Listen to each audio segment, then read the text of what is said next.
we'll reactivate it for you. Don't worry. Within some few next time you should be able to log in again. So I should mention my student. I hope you remember your password, right? Yes, my password. They sent everything to me as a message, so it's there. Okay, so we will clear that error for you, so you should be able to log in. Okay, so I should mention my student number for you, or no? I don't need your student number. Okay. You just try it again. Okay. Try it again in some, let's say in a minute or two time. Yeah, let's try it again. You should be able to go through. Okay. Thank you. Yeah. Okay, sir. Thank you very much.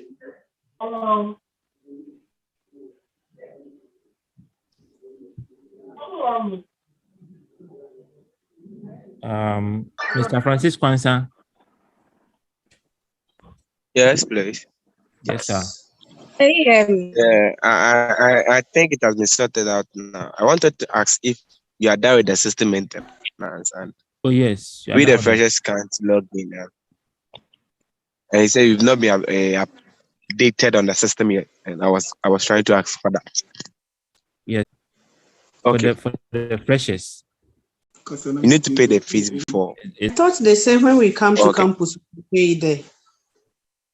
You come to campus for? Some of us went to the bank and we couldn't. The finance people are out too. Let me respond to that again. There was a problem at the banks that they weren't identifying your index numbers or your student numbers. That problem has been rectified. It was confirmed yesterday that the problem has been rectified. In any case, when the bank wasn't working, Momo was working anyway. So if you checked at the bank maybe a couple of days ago and it wasn't working, you can even check attempt to pay on Momo. You see that your index number is picked up. That means that your index number is in the system. So you can pay with Momo. If you choose to go to the bank, I'm sure it will be at the bank for you to pay. So I can pay with hello, sir. You can pay with Momo, sir, yes. Please, can we finish with this one, please? Yes, so you can pay with Momo if you choose to. Okay. So is there there's a bit of noise in the background, so I couldn't hear it. I said that lectures. Oh no, we are doing orientation, so I don't expect that lectures will be happening. Yes. Yes, somebody wanted to say something. I'm not sure who it was. For my course, but it says invalid login. Please try again. There's a name I used the index number they gave me. Are you a newly admitted student? I'm a newly admitted. So I think Rafik has said it about 10 times here that if you are a newly admitted student, your account will be activated after the orientation. Okay. Yes. Okay. Thank you. No problem. Yeah. So good morning, sir. Good morning, sir. Good morning. Yeah, please, congratulations for your presentation. My question has to do with the payment of Momo. After paying with the Momo, the results that used to come, do you need to bring it for an evidence, or I think that is all for everything? I will say this. You can keep the message. You don't need to bring anything, but you keep the message just for your own records. Okay. Those who are paid in the banks don't need to bring anything. So you don't need to bring anything either. But just keep the message and reference the payment reference number, just in case, you never know. You know what I'm saying? Okay, thank you. Yeah, so you don't have to. Thank you. No, please, I want to talk. Please, I want to ask something. Okay, go ahead. Please, yesterday, the last presentation was talking about registration and payment of fees, and then the person who spoke was saying that if you paid through Momo, you have to go and print out the message and go to the student support department for clearance, for clarification. And now we are saying we are not supposed to bring anything. I don't get it. I don't really get it. So there has been different such presentations that have occurred. We are talking about ICT issues here. As far as we are concerned, once you paid, you paid. The system would open for you to open up, to register, sorry, for you to register. You don't need to be cleared before you can register. Immediately you pay, maybe after a couple of hours, it opens for you and then you can register. Okay? Okay. And please, I want to say another thing, Adam. Just by the way, there was a question. Hold on. There was a question about reference. If you're paying by Momo, use your student number as the reference for the Momo payment. I think Francis, is it Francis who was asking that question? All right, so go on. Please, on how to log on to the LMS, on changing after you log in with your student number, the index number, how to change the code. Please, can you go through that process again for me? Okay. How to change the password? I didn't get it. Is this Madam Priscilla Mensah? Yes. Okay, so this is how it works.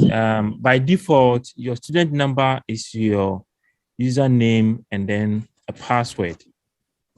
Student's number is your username and password.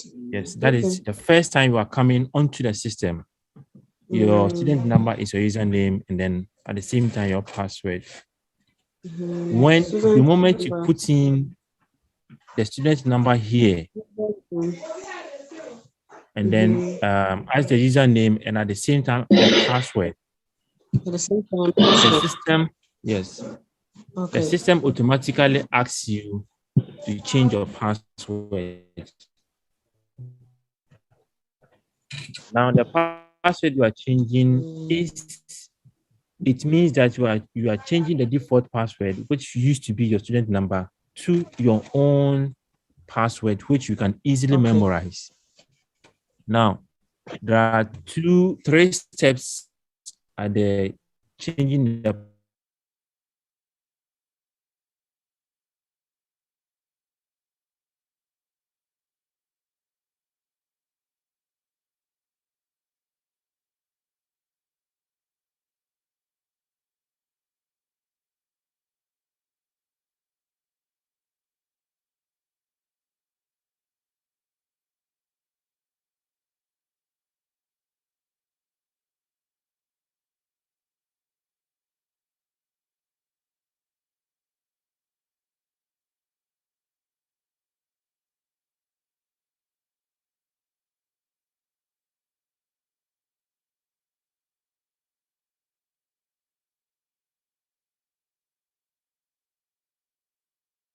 recording in progress. The first one is the old password. That is the password you initially used to log in, and then you change the new one. Then you confirm. When you are done, you click on save. Then it takes effect.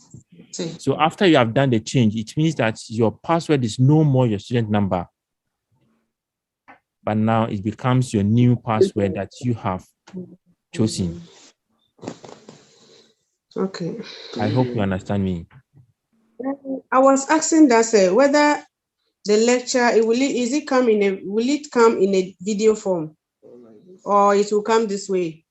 Well, as my director explained to you, some will use Zoom as a form of a video to teach others to use different approaches. So it's up to the lecturer to decide which school is going to deliver the lecture to you. Please, sorry, there's a noise. There's a noise over there. Can you please help us? Yes, there's a noise. Madam Priscilla, is it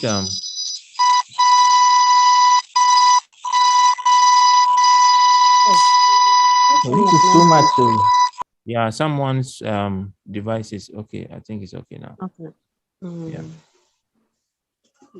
So I hope. Yes. Yeah, go ahead. My question.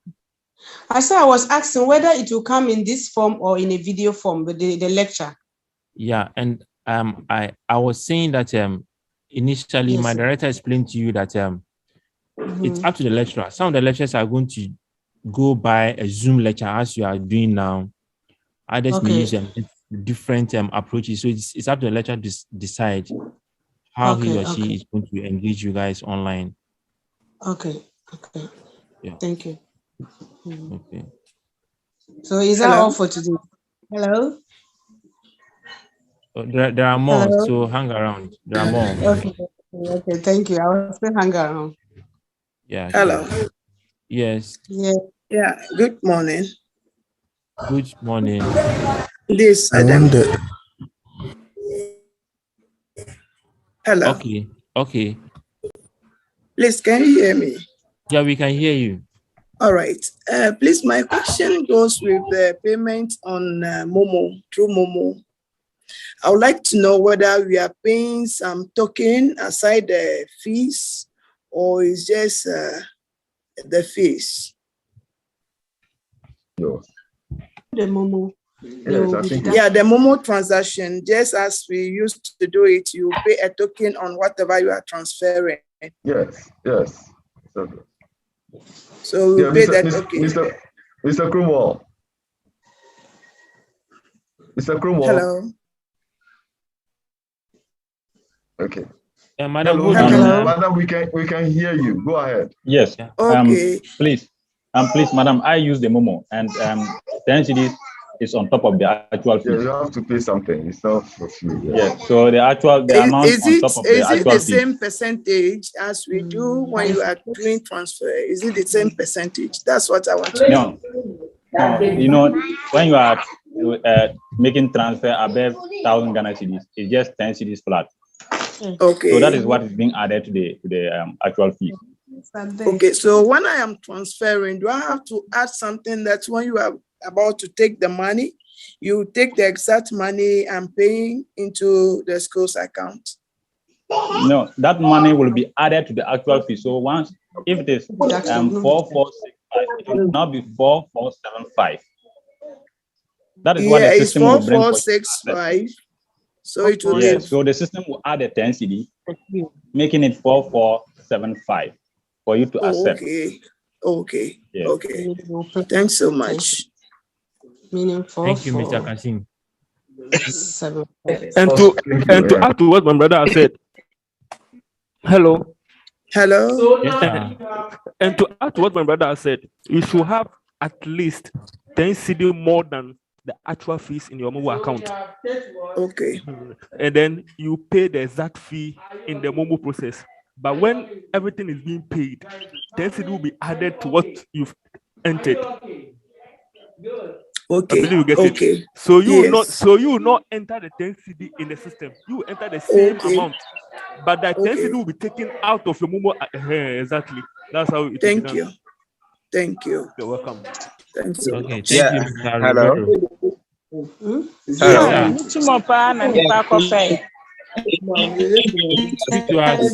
You enter the exact amount during the process. Hello. Don't go. Yes, speak to us, Mr. Francis. Yeah. Put your phone on your chip on. Hello, can I make a suggestion here? If you are not speaking, please put your microphone on mute. Okay, and if somebody is speaking, can we wait for the person to finish before we speak so that there can be some amount of order? Otherwise, we don't hear everything that you say. Okay, thank you. So if you are not speaking, put your mic on mute. Thank you. Hello, please can I come in? Yeah, right. Francis. Yes, Francis. Yeah, please. If I get what you're saying, when you are in the course of the process, you must enter the exact amount. Then the charge will be deducted automatically from your wallet. Or exactly. That's that. Exactly that.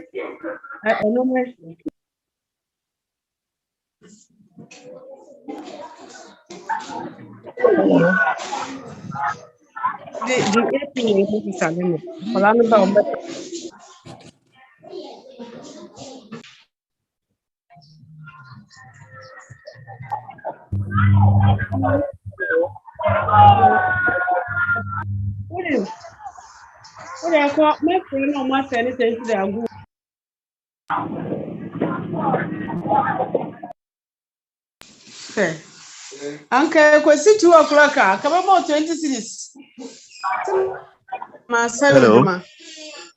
Hello. So if you are not on the floor, please mute your mic. Okay. Please, can I come in? Please, can the person mute everyone for us? And I think the moderator should mute everyone, and then if somebody.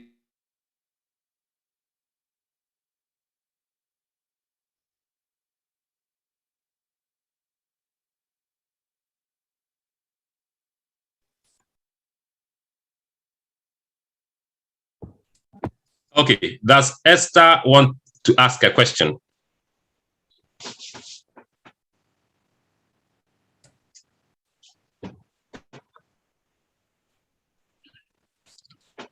All right, okay. Are there any other questions? Anybody wants to ask a question? Richard Tibu, your hand is up. Richard Tibu, okay, you put your hand down. Okay, right. Go on, ask Richard, ask your question. All right. Thank you for the wonderful presentation. All I wanted to chip in is that we are getting a lot of feedback. So those of us who will not be talking at that material moment, who urge that you are mute. So that at least we also get whoever is on the floor. Other than that, it becomes so conflicting with information we get. So I urge our colleagues that we should, if you're not on the floor, you kindly unmute so that the rest of us can listen to whoever is talking. And again, if I know with this arrangement, some may be engaged elsewhere.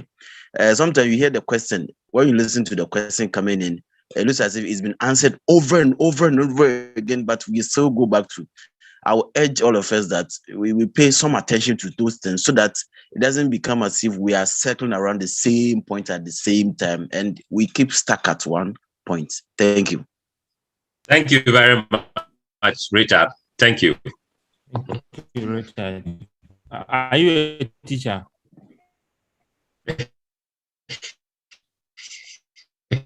All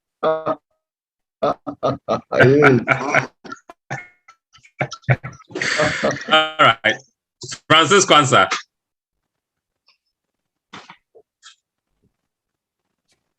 Francis, you have the floor. You can ask the question.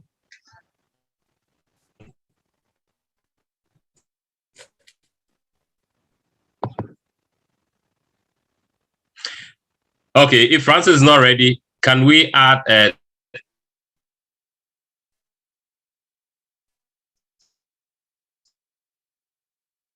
techno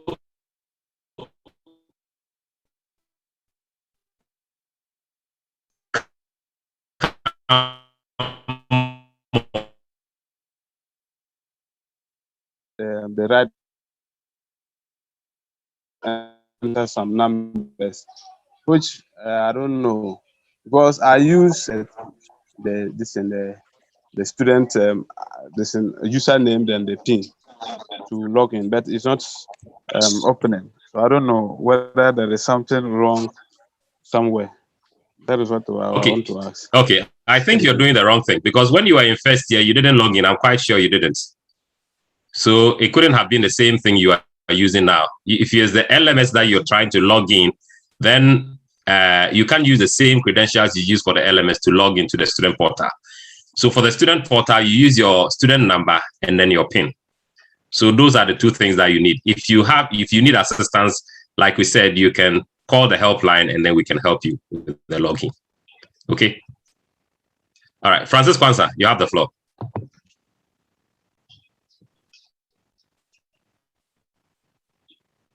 Francis Kwanzaa. Yes. Okay. Go. Hello. Yes. Go on. Ask your question. Yes. Okay, so you find out about the description when doing the payment. Yes, I announced it here. I've even put it on the chat. The description is your student number. Yes. Okay. Okay. Right.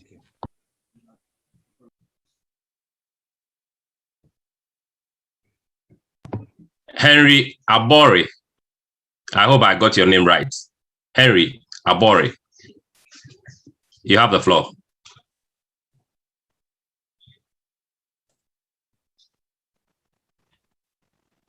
Yeah, what I want to know is that I've just logged into the student portal with my details. Hello. Yes, we can hear you. Hello. Hello, we can hear you.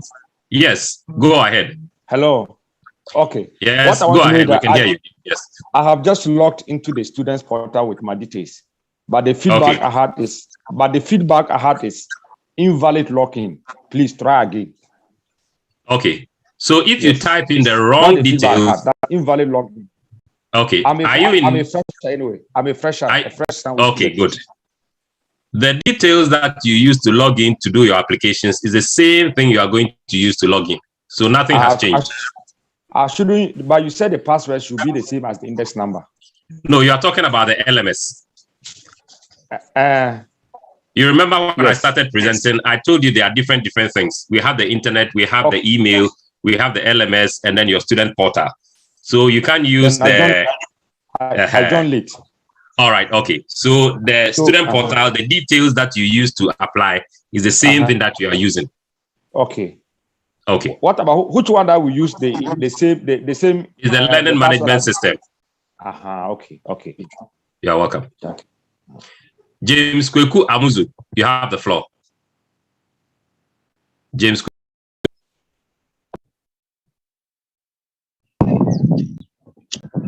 Please, my question is similar to the one my brother asked, but for me, I'm able to open the student portal very well to access my details. But when I go to the V class that we just did right now, it tells me invalid login. The same thing happened to me when I entered to the entrance exams. I wasn't able to open.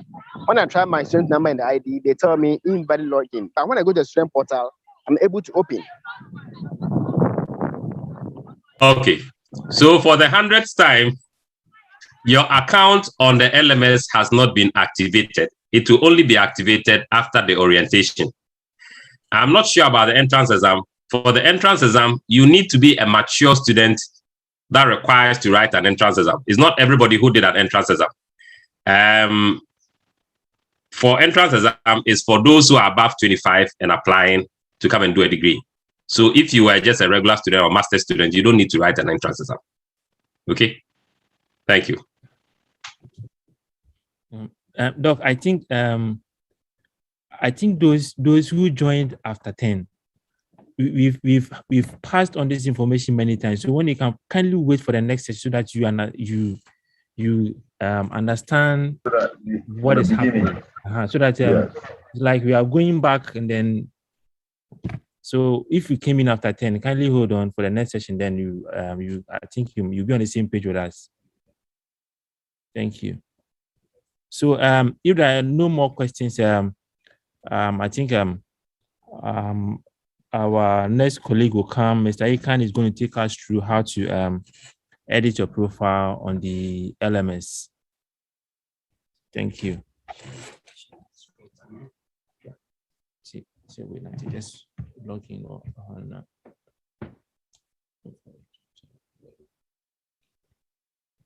see the same thing now.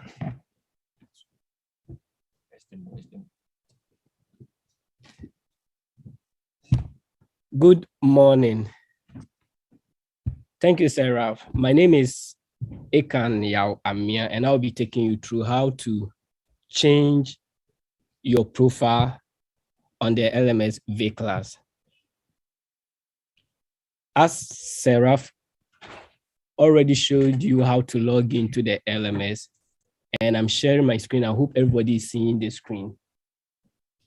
So right from here, I'm going to log into my profile. So if you're a student, a continuous student, and you have your index number, you can log in. If you're a fresher, you have to wait for us to grant you permission or access before you can log in. So freshers, you can just keep on watching and learn how to do it. But for the continuous, if you're with me, you can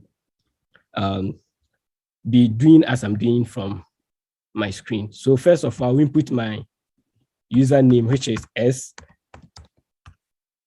Yours should be your index number. And the password, I will use the password I have changed, not the default password for everybody, which is index number and index number. Now I'm going to use my own personal password I have set and log in.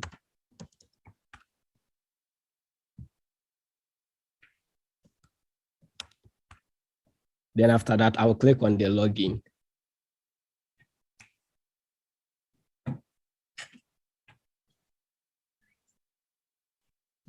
Okay, I think my password is not working. Let me try again.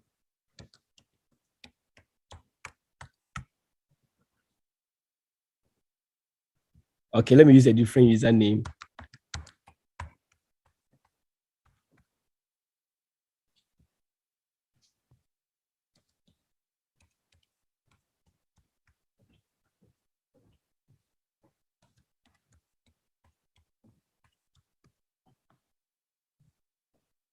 Okay, now I've logged into my UW class. Right now I'm in my profile, and as you can see,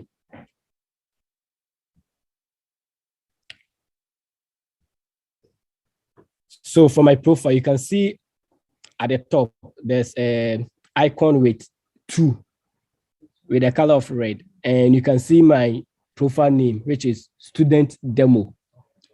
So if you want to change your profile or know anything about your profile, all you have to go is go to your profile, which is at the top right corner, where you can see the student demo.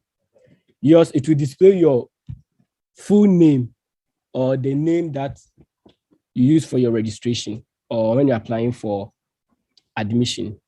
So you can click on the pointing arrow, the one pointing down, which you can see dashboard, view profile, edit profile, grade, preferences, calendar, and logout. Now the dashboard is what is showing up right here, where you can see my mouse moving. Then you can go to view profile to view only your profile, like your name, username, and few more. Then you can go to edit profile, where you can edit your profile, your username, your first name, last name, middle name, and the rest. Then you see the grade. This grade here does not mean the one that is on your student portal. The grade here will show you the grade if there's a quiz and you took part on, the grade will show you the score. If it's an assignment that you have submitted and the lecturer has graded you, here is where you see the scores. But these scores will be later converted into your student portal. Then you see your preferences.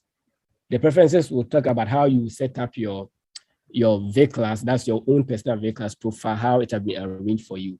Then you see the calendar. The calendar deals with the date, when activities is coming, or list submission, all those things is around the calendar. Then the last one is the logout. If you click on it, it will automatically log you out from the V-class or from the LMS. Now, I will be talking only about preferences. So straight away, I'll go and click on the preferences. Now, there's the preferences. As you can see, user account, you can edit your profile, change password, prefer language. If you are a French student and you don't want to use our default English, you can go there and go and change it to French. Then you have the forum, edit preferences, courses preferences, calendar, message, and notification. So these are the things that is under our preferences. So what we'll be doing now is only, let's pick the first one, which is edit profile. So if I click on the edit profile, there's it. It's not advisable to change your first name and surname and your email address. So you shouldn't change that. You can just leave it as that, but you can either add your picture, something like user picture, and you can upload your user picture in here. Just click on or drag and drop the picture in here. Then you can come down and come and click update profile. So I'm not going to update the profile. I'll just leave it as it is. Then click cancel. The next is, let's say you've contacted the help and support for that you can't log in or your password isn't working. Obviously, these are the help and support, their WhatsApp lines. At the last page, as you can see, this is their WhatsApp lines. So after you've WhatsApp them and they've gotten back to you, they will give you a new password to log in. So after you log in, it's advisable you change that new password. They have reset it for you. So with that, you can come to your profile and just click on preferences. Then under the preferences, you come to user account. Under the user account, you come to change password. So this is where it will take you to the change password. Now with this, is the same thing as you were first or you are logging for the first time. As Seraph said, you see your current password, new password, and then new password again. So the current password, as Seraph said, is the default one. They have reset it for you. So what the LMS support WhatsApp line, what they will text you, that will be the current password that you have to put it in. Now, then you come to the new password. Is the one that you want to use it as your password. Then you input the new password again here. Then you click on the save what changes. Now, if you're logging back again, don't use the password the LMS support sent you, but rather you should use the password that you have changed it to. Then it was successful, permit you to log in. So that's all for your profile. So as of now, I will end here. If you have any question concerning LMS and it's around profile, please you can ask your question. Thank you.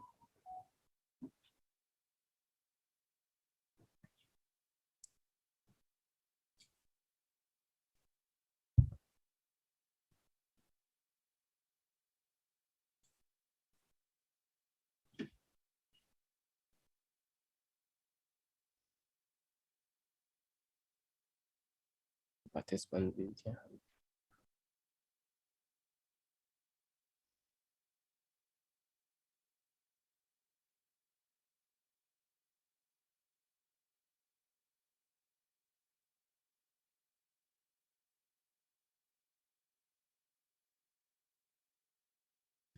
So 2 students, Hans.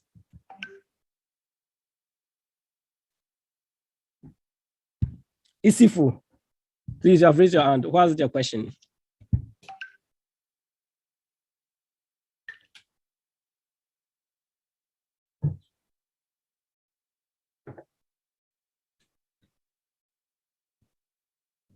Yes, Isifu. Can you? Okay. Hello. Yes, hello, Isifu. Yes, you were blocking me. Yes, this is my second semester, a continuous student. You are saying that our names at the profile, we cannot, it's advisable not to edit them. I have 3 names, but 2 names are there. So what should I do? Okay. So what you have to do is just WhatsApp the LMS help support. WhatsApp them and give them your full name. And also you have to see the admission because they do the admission and check if all your 3 names are in there with them. The line can't hear you. Starting from also, what are you saying? Okay. So first most, you have to, with your name, because of your certificate and transcript, you have to first see the admission, which is the academics people, so that they can change your name or input all your 3 names in there. Then after we get the information, we add the last name onto the system for you. Okay. Because I took it for granted. I thought because this one was just the profile, maybe my actual 3 names will be somewhere until this orientation. Thank you very much. Okay, you are welcome. Yes, Quatin. Hello.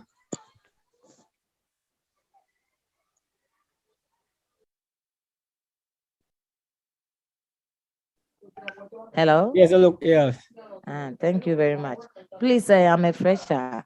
Okay. Please, can you go over the editing profile for me? I didn't get all, please. Okay. For respect. Thank you so much. Okay. I'm very grateful. Thank you. So I'm going to go over the editing profile again. Now let me log out. If you want to log out, you go to your profile, which is at the top right corner, and you click on your profile, the icon. So I'm logging out and I'll just click on log out.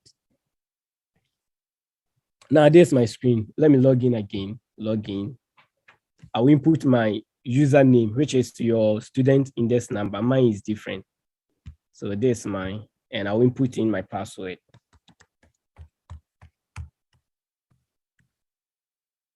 Then I'll click login.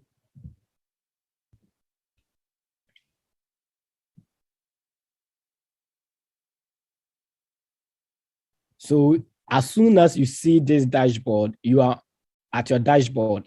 So with your dashboard at the top edges where the address is, under the address bar, you see your name at the top right corner. My name right now is student demo. So that's your name. And after your name, there's an icon. It's your profile picture. You can change it anytime that you want, the profile picture. Okay, Harriet, can you please let me finish?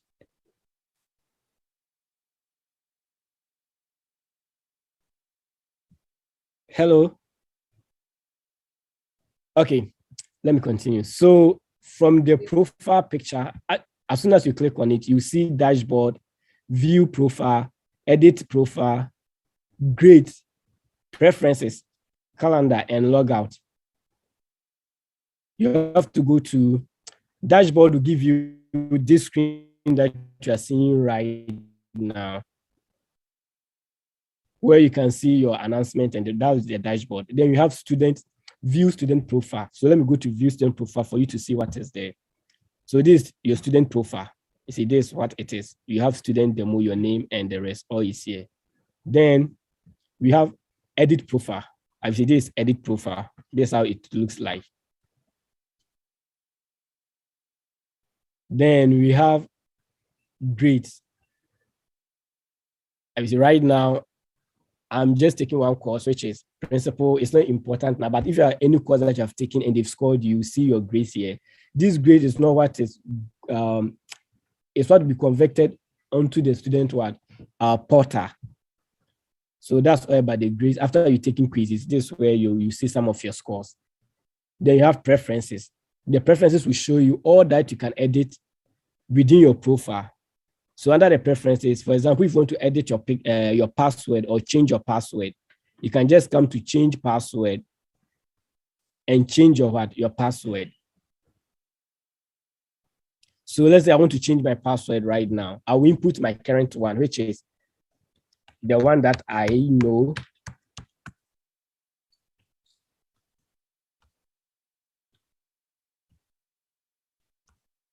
Let me change my password like this. Then I'll input a new password. Then I will input the new password again. I'll repeat it at the last end. Then I will click save. And you see, I was trying to use the same password and it's telling me to use a different, not the current one. So you can choose to change it with a different one. As you use a different one, then after that, you click on the word save.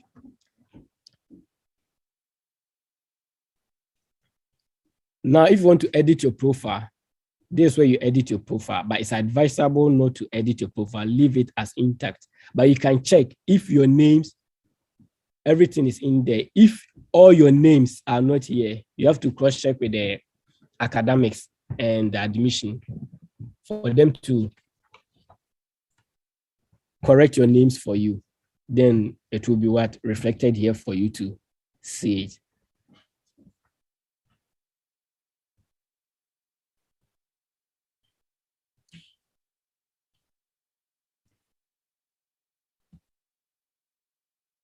Quatin, please, I hope everything is clear now. Please. Thank you very much. Thank you very much. Okay. Thank you. God bless you. You're welcome. Thank Please, you. any more concerning the profile on V-Class LMS?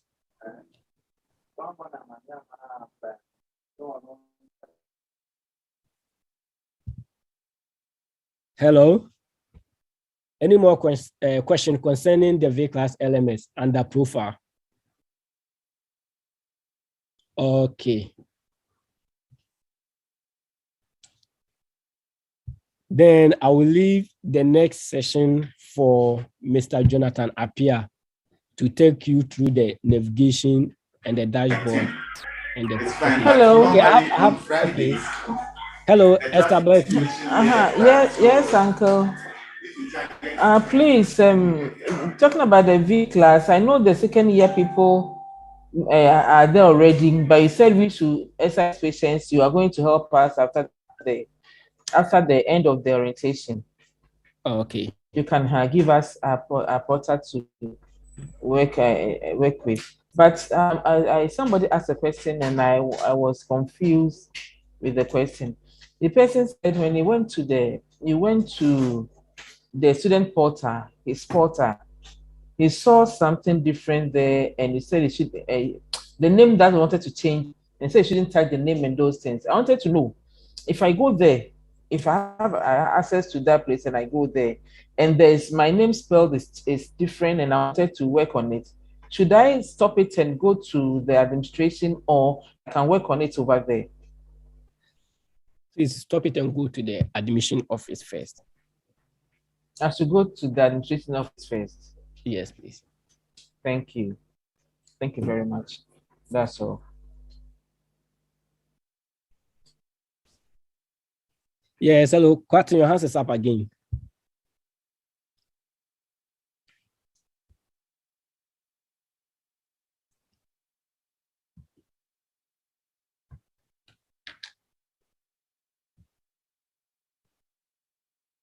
Any more questions? Okay, then I will hand over to Jonathan. I will hand it over to Jonathan Appiah to take you through the navigation and the courses.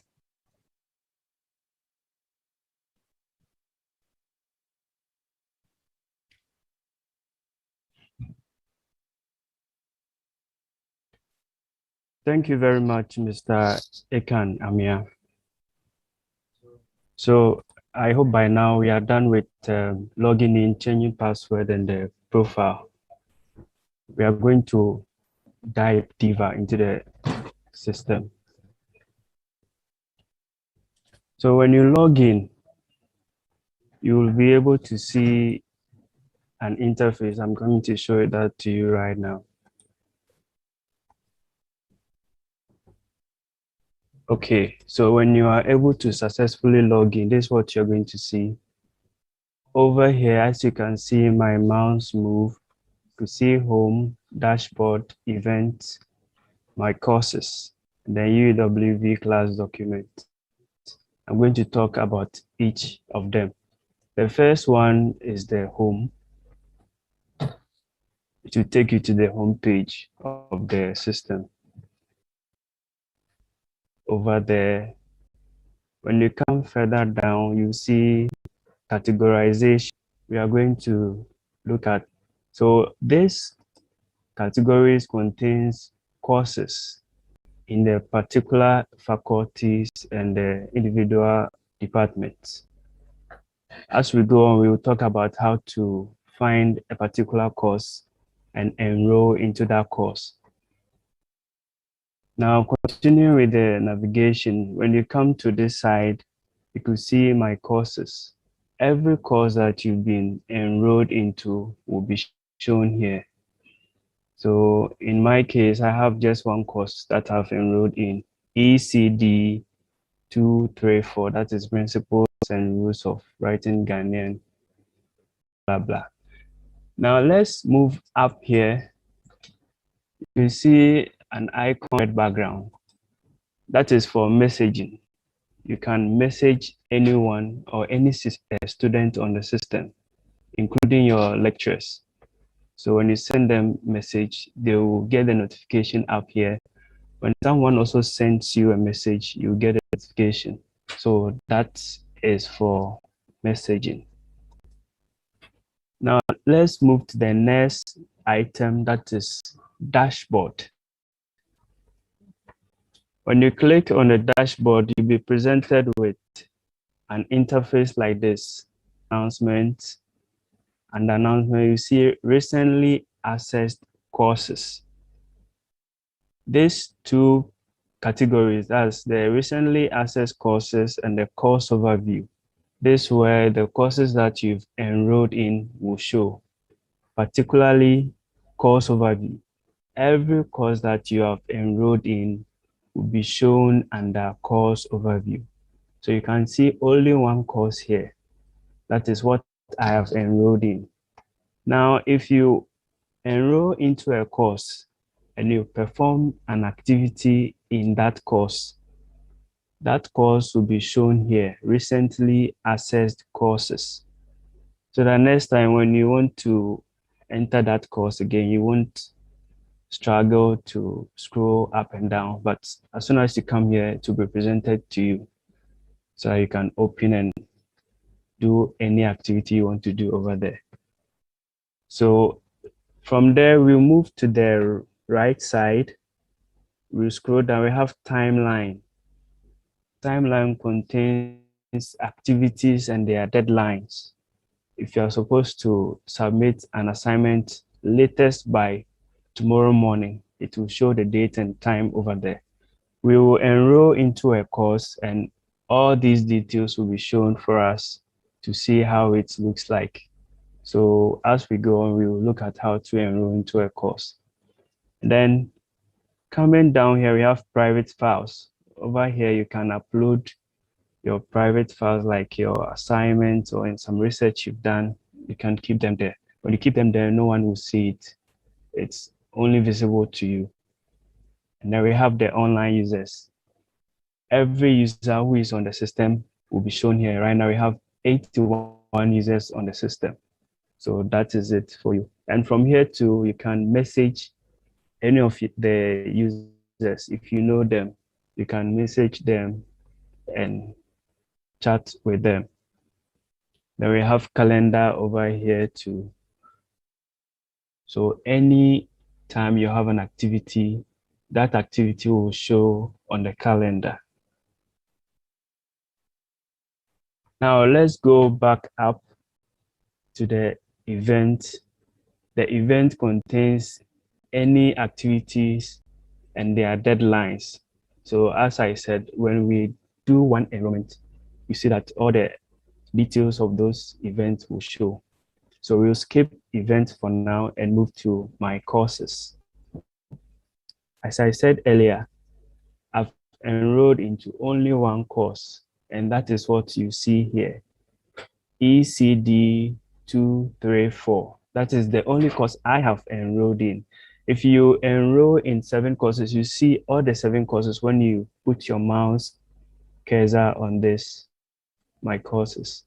So this is briefly the navigation of the dashboard and the home page. Now let's look at how we can enroll into a course.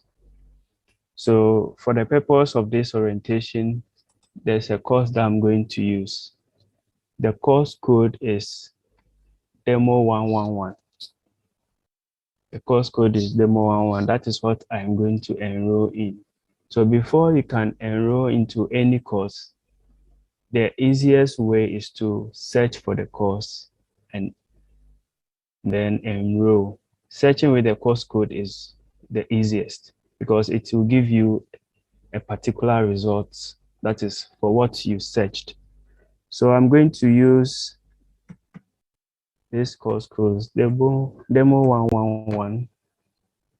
After entering it in the search box, then I hit on enter. It will present to me courses that matches with what I searched for. So as you can see, the first one is what I'm looking for. So if you're able to get the results like this, or if you are presented with more results, you can scroll through and find the course that you are supposed to enroll in. So in my case, I'm going to select the first one.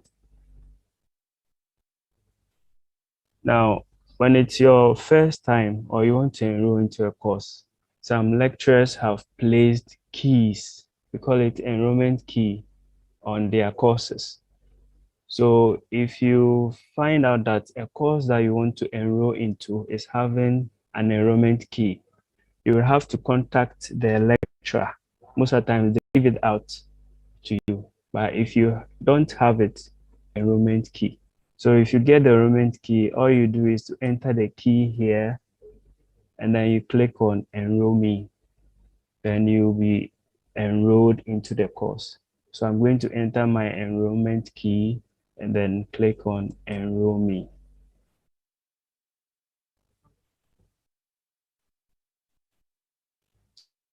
So as you can see, I'm inside the course now.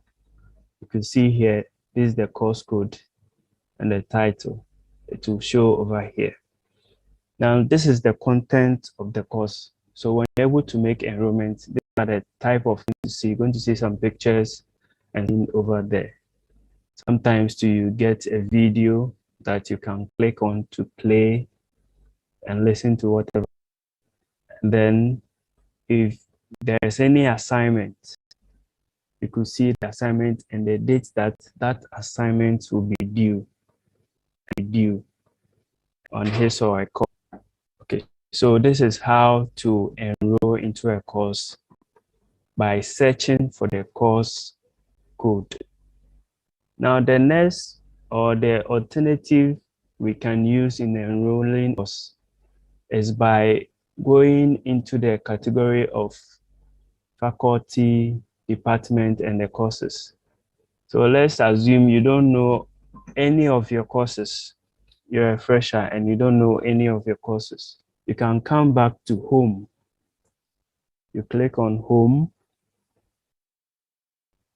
and then you scroll down. We've been here before.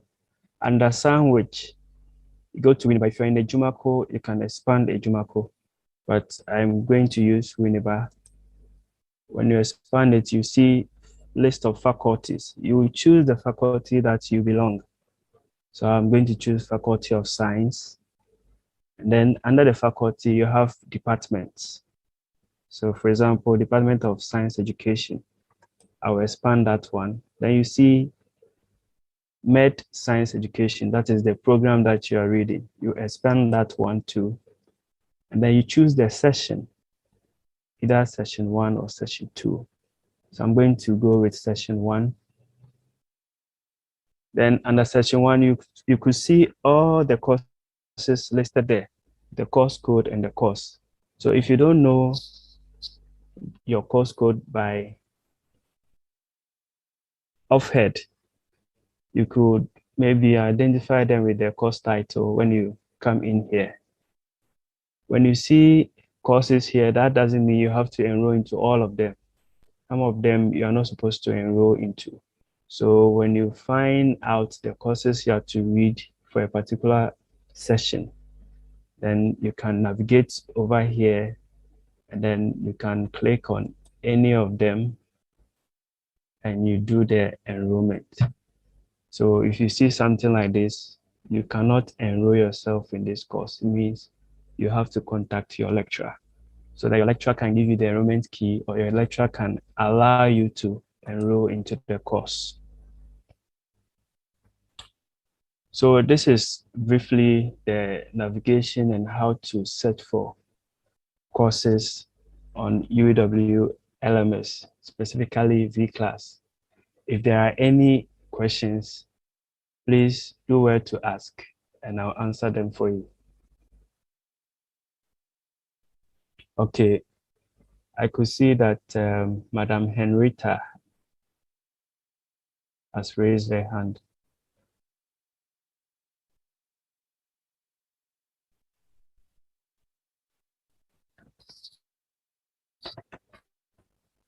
If it wasn't intentional, we can move to another person, maybe. Okay, Madam Esther Befi. Okay. Thank you very much for you are agreeing with us. Please, my problem is that when you were starting it, you talked about how we can register the course and after that enrolling it. And if you can help me and go back that side, I was writing something, but the way you're moving, I couldn't write the point because I'm going to use that one to do it. So if you can help me and go back just that side for me. Thank you. Okay. And the second You're one welcome. too. And the second one too. How to enroll. The key that we are going to type there. Please, is the key that key? Are you going to give that key to us, or we are going to ask the lecturer to give that key to us? Because when you were doing it at the certain place, said you cannot enroll unless you type the key, something number, something over there. So I wanted to know. Thank you very much. You're welcome. So as I was saying earlier,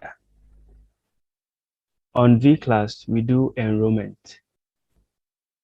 Get it into the course is called enrollment. So you have to enroll into a course. And as we were going through the process, we got somewhere and it was asking for enrollment key. The enrollment key is supposed to be given to you by a lecturer if you find yourself in that situation. Yes. Some open theirs, the one that are open, you don't need to enter any enrollment key. As soon as you click on enroll me, you are inside it. So it depends. Your lecturer might or may put enrollment key on it. That one, he or she would have to give it to you or you ask for it. We are the IT are not in charge of the courses. Okay. Yes. So any enrollment key, you can request it from your lecturer. Okay.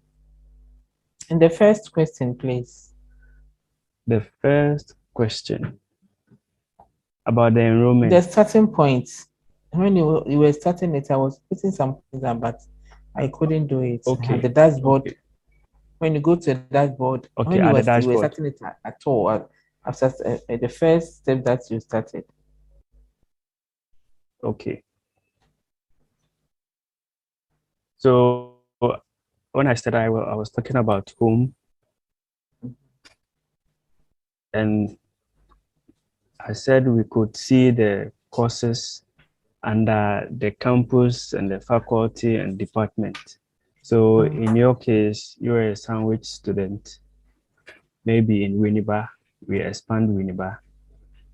And then we have your faculty. So you should be aware of all these categories, the faculty, and then you move down to the department. And then under the department, you could see the program, MEd Science Education.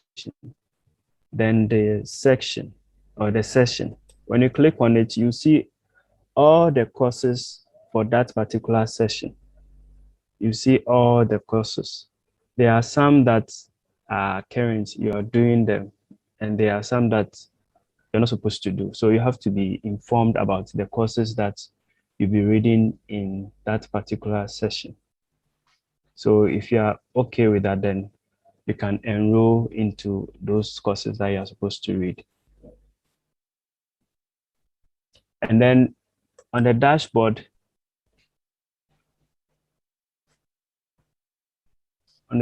too, we talked about recently accessed courses and the course overview. We said that every course that you enroll in will be shown at the course overview. So in this presentation, I enrolled into demo course. So on your screen, you could see demo course there. When I started, I was having just one course. Now I have two, means I've enrolled into another course. And then you could see it also appearing at the recently accessed course category. And then coming down here, I said here is for the two of them that you did right now. Okay. Okay, thank you. Where you're talking about the course overview and the access course, that side. Okay. Please. After the dashboard, after I click the dashboard, this one will appear. Yeah. It's not like that. Yeah. Or you go when you click on dashboard, this will appear. If you have not done any enrollment, you won't see anything there. Okay. But if you enroll and you come back to the dashboard, you see your courses that you have enrolled into over there. Okay. Okay. So if you have only 2 or 3 courses, all the 3 will appear. Yeah, all the 3 courses will appear under course overview. So after that, where do you go? Okay.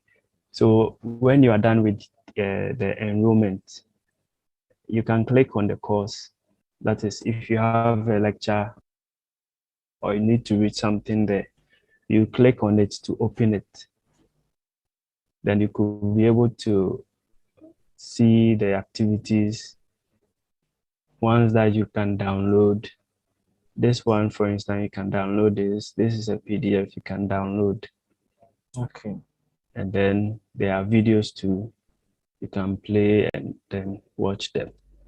Then we have some assignments there. This one is due on 8th October. It's an example. Okay. And when you use the mobile app will give you notification whenever there's an assignment. And when you submit an assignment too, you get a notification. And if you're using a laptop too, when you do log in regularly, you'll be able to see those notifications when you come to your dashboard and you scroll down to upcoming events. You see this response to group task is due Friday, 8th October. So the system reminds you each and every day when there's an activity or an assignment that you need to submit. I hope your question is answered. It's answered. Thank you very much. You're welcome. I saw, sorry that I'm moving on, please forgive me. I saw some WhatsApp numbers under the screen at first. You have picked some of them, but please let those people know that we are fresh students. And the online learning is not everyone who has done it before. So please, when you call them or WhatsApp them, they should help us. Please. Okay. Thank you very much. You're welcome. So this is what we were doing during the COVID time. Some do WhatsApp us at midnight. We respond to them, so you need not worry. Thank you, sir. You're welcome. Okay, now let's take the next question from Mr. Elijah Nketia.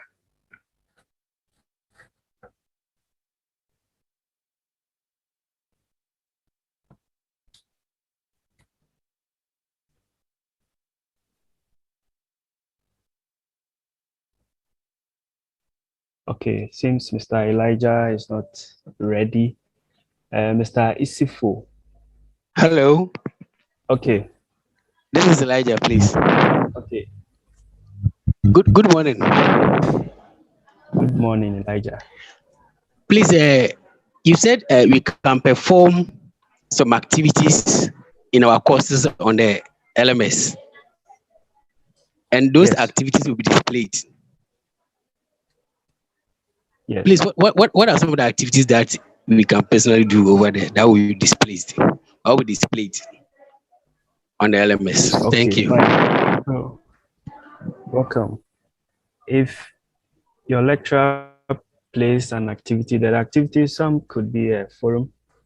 That's where your lecturer will post the question, then require that each student gives their respective views about their question. That is forum, or the normal forum that we've been experiencing. This is an online platform. So you have to be typing your views there so that your lecturer can also read through them. And then we have chats. That one too is a real-time chat. As you chat, your lecturer sees your chat, he replies. That is it over here. Then you could see some course materials. This is a PDF. Look at this icon, and this is a Word document. It's downloadable. When you click on it, it will download for you to have it on your machine. And then we have assignments too. You will see how to submit assignments and all that. We have a tutorial, detailed tutorial on how to submit assignments and how to do quizzes, almost all of the activities, YouTube tutorial. So the channel for the YouTube tutorial is UEW.LMS. When you go onto YouTube, you search for UEW.LMS tutorial. So I click on this, and then you see the channel over here. It's having 35 videos. We'll be adding more videos. So when you click on it, we have playlists. So you can see this one for students. So all these videos are for students. So everything that you want to know, this is how to enroll, activities on UWV class, submitting assignments if you want to submit assignments, how to participate in chat rooms. There are a lot of tutorials over there, quizzes. Yeah. So as and when you face a particular problem or you get to a particular activity, you can come here and then you look for that activity that you want to do. Then you watch the video, then you learn how to do it. If you find anything difficult, you can contact our WhatsApp lines down there at the system, then we will respond and give you the needed help.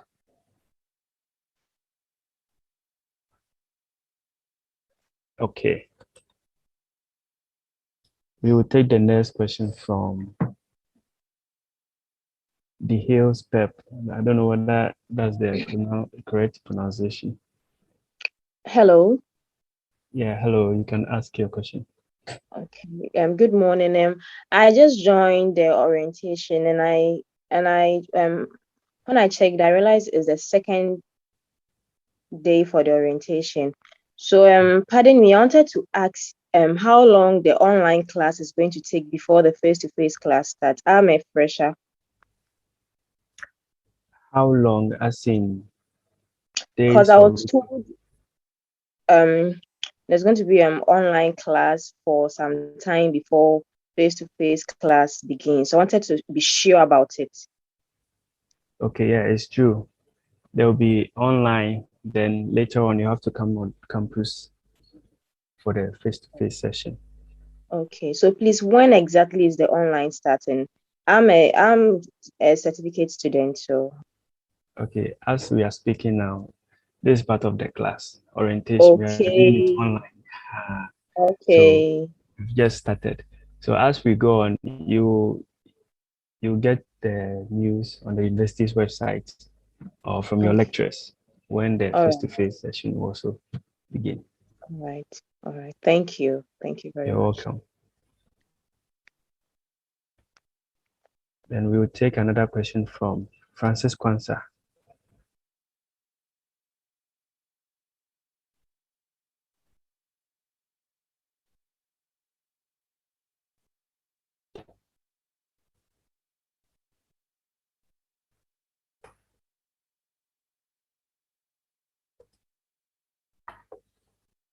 Okay. And let's move to Osman.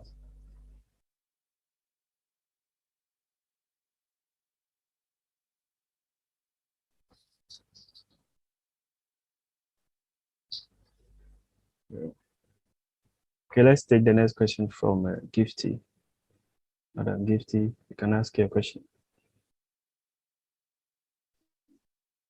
Hello, good morning. Good morning. Please, I wanted to download the V class on the Play Store, but the icon I saw wasn't the one you showed on your screen. Can you please show me? I didn't see the UW one. Okay. So currently, welcome. So currently the V class app, we are running some updates on it. So it's not on Play Store. It used to be there. Whilst it used to be there, as soon as you're done with it, you'll be able to download it on Play Store. The other one that you see with the red hood is for colleges of education and distance education. So even if you download that and use, you won't be able, you can never log in on that system. So you have to wait. When it comes back online, you download, then when your account are activated, you can log in.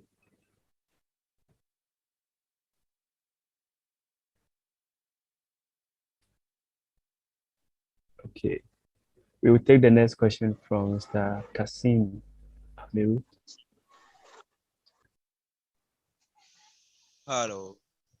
Hello. Yes. Yeah, good morning. Good morning. And thank you very much for the wonderful presentation. I want to find out if you enroll in a course and you realize that the course you enroll is not the correct course that you are supposed to. How do you unenroll that particular course and enroll the correct one? Okay. So I know we are human. Sometimes we make mistakes. It's true. Please. So if you're on campus, first point of call will be at your department.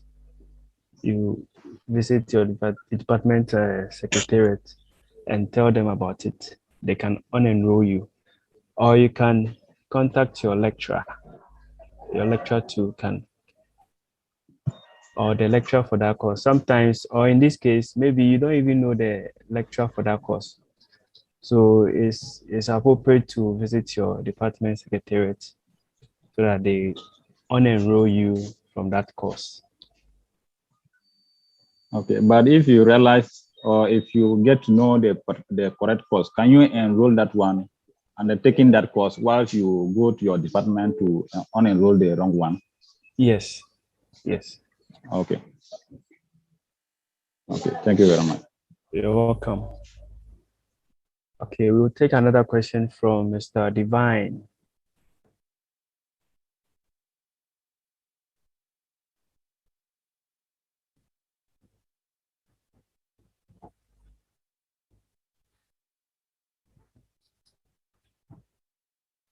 Hello. Yes. Good morning, Mr. Pierre. Good morning.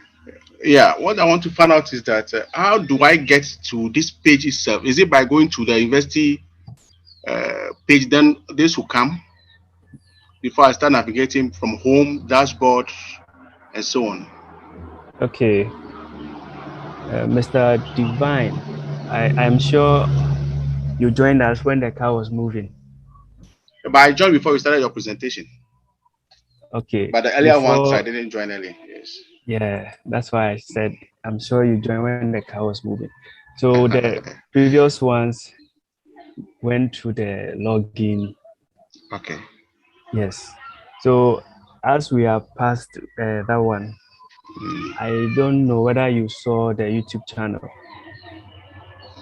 I've not seen anything. Yeah, okay. The channel is UEW.LMS tutorials. Search it on YouTube, you get it. It will teach you how to log in, how to reset password, how to change profile. Yes, it's a detailed tutorial. UEW element tutorials. Yes, on YouTube. Okay. Okay, on YouTube. Yeah. Okay. So for that one, when you listen and you didn't get it, you can pause and go back. So, okay. Okay. Yeah. All right. Thank you very much. You're welcome.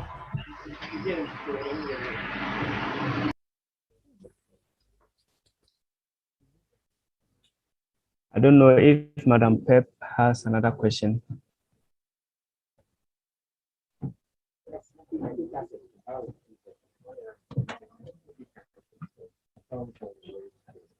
Oh, Mr. Francis Kwanzaa.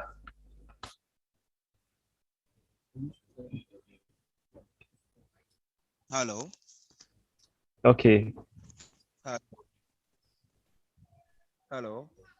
Yeah, hello. You can speak. Please about the self-enrollment. Okay. Like, is it necessary for the self-enrollment? Like, if you can enlighten me more on the self-enrollment, like compared for the self-enrollment before. Right? Okay. I didn't get that. And also, how can we get access to our lecture since we are freshers? Okay. And how can we get access? So with the self-enrollment, it means that you are the one doing the enrollment by yourself. Your lecturer can enroll you. That is the decision of the lecturer, either to enroll you by himself or you allow you to do self-enrollment. Yes, and I said that if there's a key, if it requests or if it requires you to enter enrollment key, you'd have to ask the lecturer for the enrollment key. So for you to enter the course, you have to contact your lecturer if there's an enrollment key. Please, if I can come in, how can I get access to the lecture and how?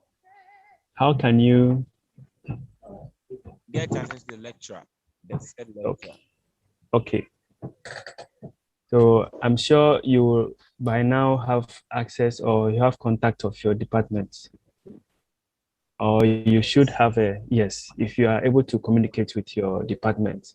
If you ask for enrollment key from them or you ask for the lecturer that teaches a particular course, I'm sure they will also do enrollment orientation on the bits of it. And also, how can you see if the lecturer enroll you? If the lecturer enroll you when you log in, you'll be able to see the course in your dashboard. Because you see on your dashboard. The dashboard, you have been enrolled. Yes, it means you are in that course. Yes. Okay, so if you don't see that course in your dashboard, it means that you haven't been enrolled. So you have to do the self-enrollment. Yes. Okay. Okay.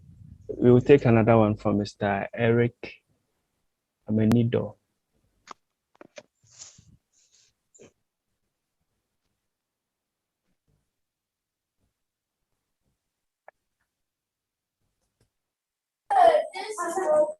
Please, I want to ask whether we the level 200 people, are we still using our application number to enroll ourselves, or our index number will be out before the day? That's what I want to know. Okay, that's second year.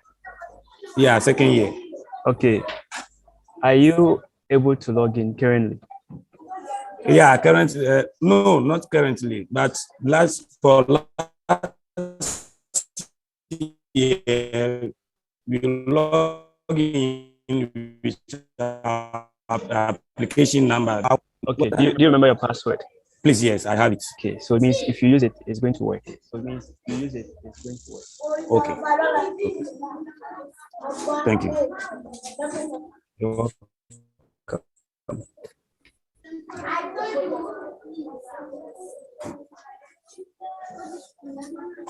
Okay. I think that's all for the questions. So, okay. There's another question. Mr. Usman.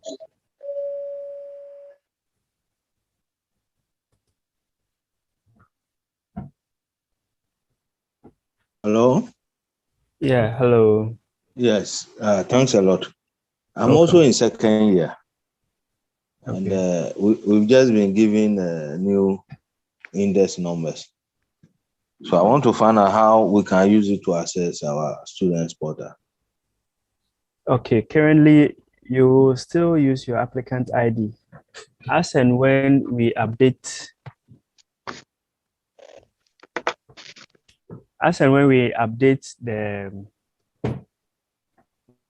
the system with your index numbers, then you'll be told to use your index numbers to log in. But for now, if you are in the second year, you are going to use your applicant ID to log in into the system. Yeah, I mean the main students portal, not the LMS. The student portal. Yeah, as a new person there, how do you Okay. go about the whole process? Do you have your index number? The current one? Yes. Yes, I have it. Okay. So it means when you are using the new system, you have to use your current index number on that system. So when you go there, are you using the old OCs or what we call it? It gives you a username and then a password. Yes, you'll be using ITS. Yesterday, this training was done. It was done yesterday. Oh, okay. Today we are looking at LMS. Okay. Yeah. So one will be using ITS. Yes, when you are talking about the student portal, you'll be using the ITS. And yesterday, everything was done under that one. So how do I get material on the use of the ITS? Is it on the net or?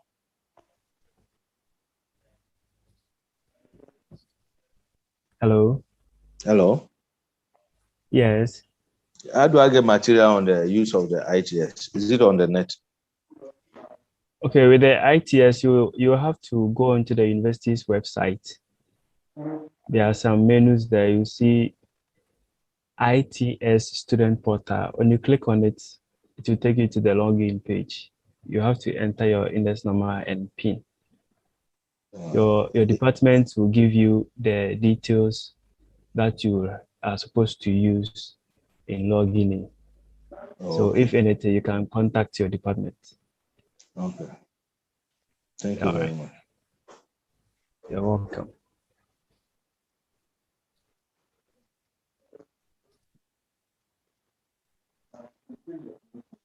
Okay. I guess that is all for the question for this session. So I will hand over to the moderator.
Hello? Hello?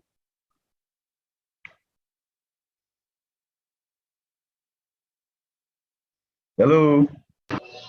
Hello? Okay, Hello? that's okay. Hello? All right. Okay, I think we can hear the sound now. Okay.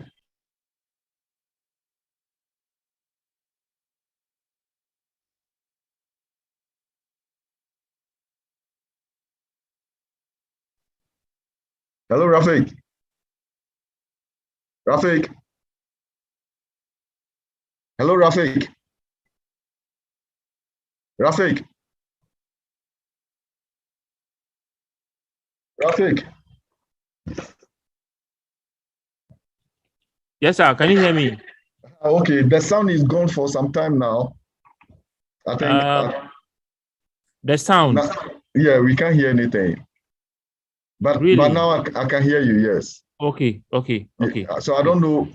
Are we ending now or? Yeah. So Dr. Edu says that we should start the next session at at 2 o'clock. exactly 2. Yes. Okay. Yeah. Yes. All right, then that's okay. So we are just standing by and then begin at exactly 2. All right, then that's okay. Okay, sir. Okay. Are you in a conference room? Yes, in the conference room. Yeah. Okay, I'll send my boys to you. So. Okay, sir. Okay.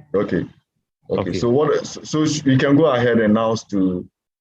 We can go ahead and now announce to the student that. Yes, yes, sir. You can, the second session will come at 2 o'clock. 2 o'clock. Yes. Okay. Yeah. Okay. Thank you. Welcome, sir. You. Hello, our students. Please, we are breaking now. The second session will begin at 2 o'clock, so that we start all over again. We are grateful to you. Okay. Hello? Thank you, sir. Okay, so that we're going to start all over. We start all over again. We start all over again at 2 o'clock. Thank you, sir. Okay. Thank you. Thank you, sir. Thank you, sir. Okay, thank you. Thank you, sir. Thank you. Thank you, sir. We are grateful. We are very grateful. Thank you very much. We are very grateful to you. Thank you very much. Thank you. Goodbye. Bye. Bye.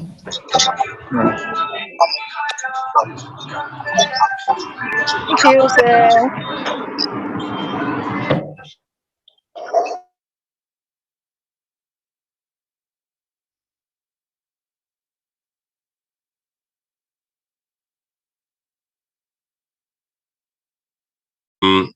So we'll be discussing the services that the Directorate of ICT progress. The services that the Directorate of ICT Services provides, and then we would focus our attention on the learning management system, the system that would mostly be used for learning this sandwich period. So I hope you can all see my screen now.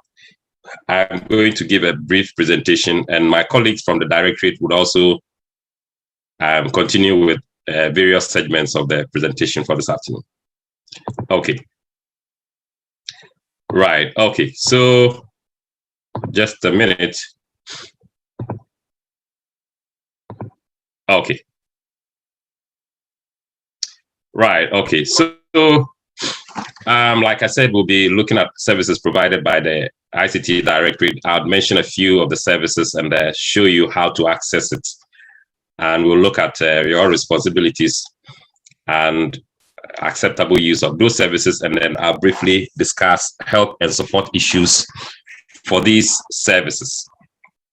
Right. So the Directorate of ICT Services is within the university campus to provide various IT-related services to support teaching, learning, and research.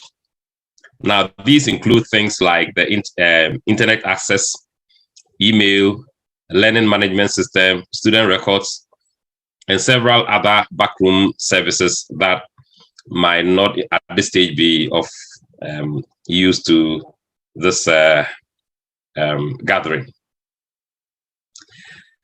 First of all, I would start the discussion by looking at provision of internet services. So on the university campus, there is Wi-Fi on the campus. Now you can have Wi-Fi in various places where you would be. And to access that, it requires you to log into this to the system before it allows you to browse. What will be required would be a student number and then your PIN. Now, obviously, when you log in, we consider it as you personally logging in. In other words, if you give your login credentials to somebody else to come and log in, whatever the person does, you are the one who is fully responsible for that activity, because the accounts are assigned to specific people, one person. And so you must be responsible for the use and activity associated with that particular account. The account owner must therefore exercise the responsibility for the account, and especially because it is the account owner is subject to disciplinary action in the situation where the account is misused. Now, you would also realize that most of services that we offer on the university campus require internet access. For example, the learning management platform requires internet access. The use accessing your student portal requires internet access. Going on to the checking your emails, going on to search online to search for various materials, all require what internet access. And so the internet is probably one of the most important services that we provide on the university campus. What we call the SSID, or the network ID for our Wi-Fi, is UEW Enterprise. So before you log in, if you turn on Wi-Fi on your phone or on your laptop, you would see the network ID UEW Enterprise. So that is what you select to connect to the UEW Wi-Fi. Now, when you connect to the Wi-Fi, you will see this login page, which requires you to agree to the acceptable use policy of the university. And when you agree to that and you click accept, it will bring you to the login page. And this is where you put in your student number and your PIN. Click on submit, and then it grants you access to the UEW Wi-Fi. Internet is available in the various halls of residence, classrooms, laboratories, libraries, and so on and so forth. Obviously, if you once this time that you are home, you don't have access to the Wi-Fi because we don't broadcast in wherever you live. But when you come back on campus in about 4 weeks' time, you'll have access to this.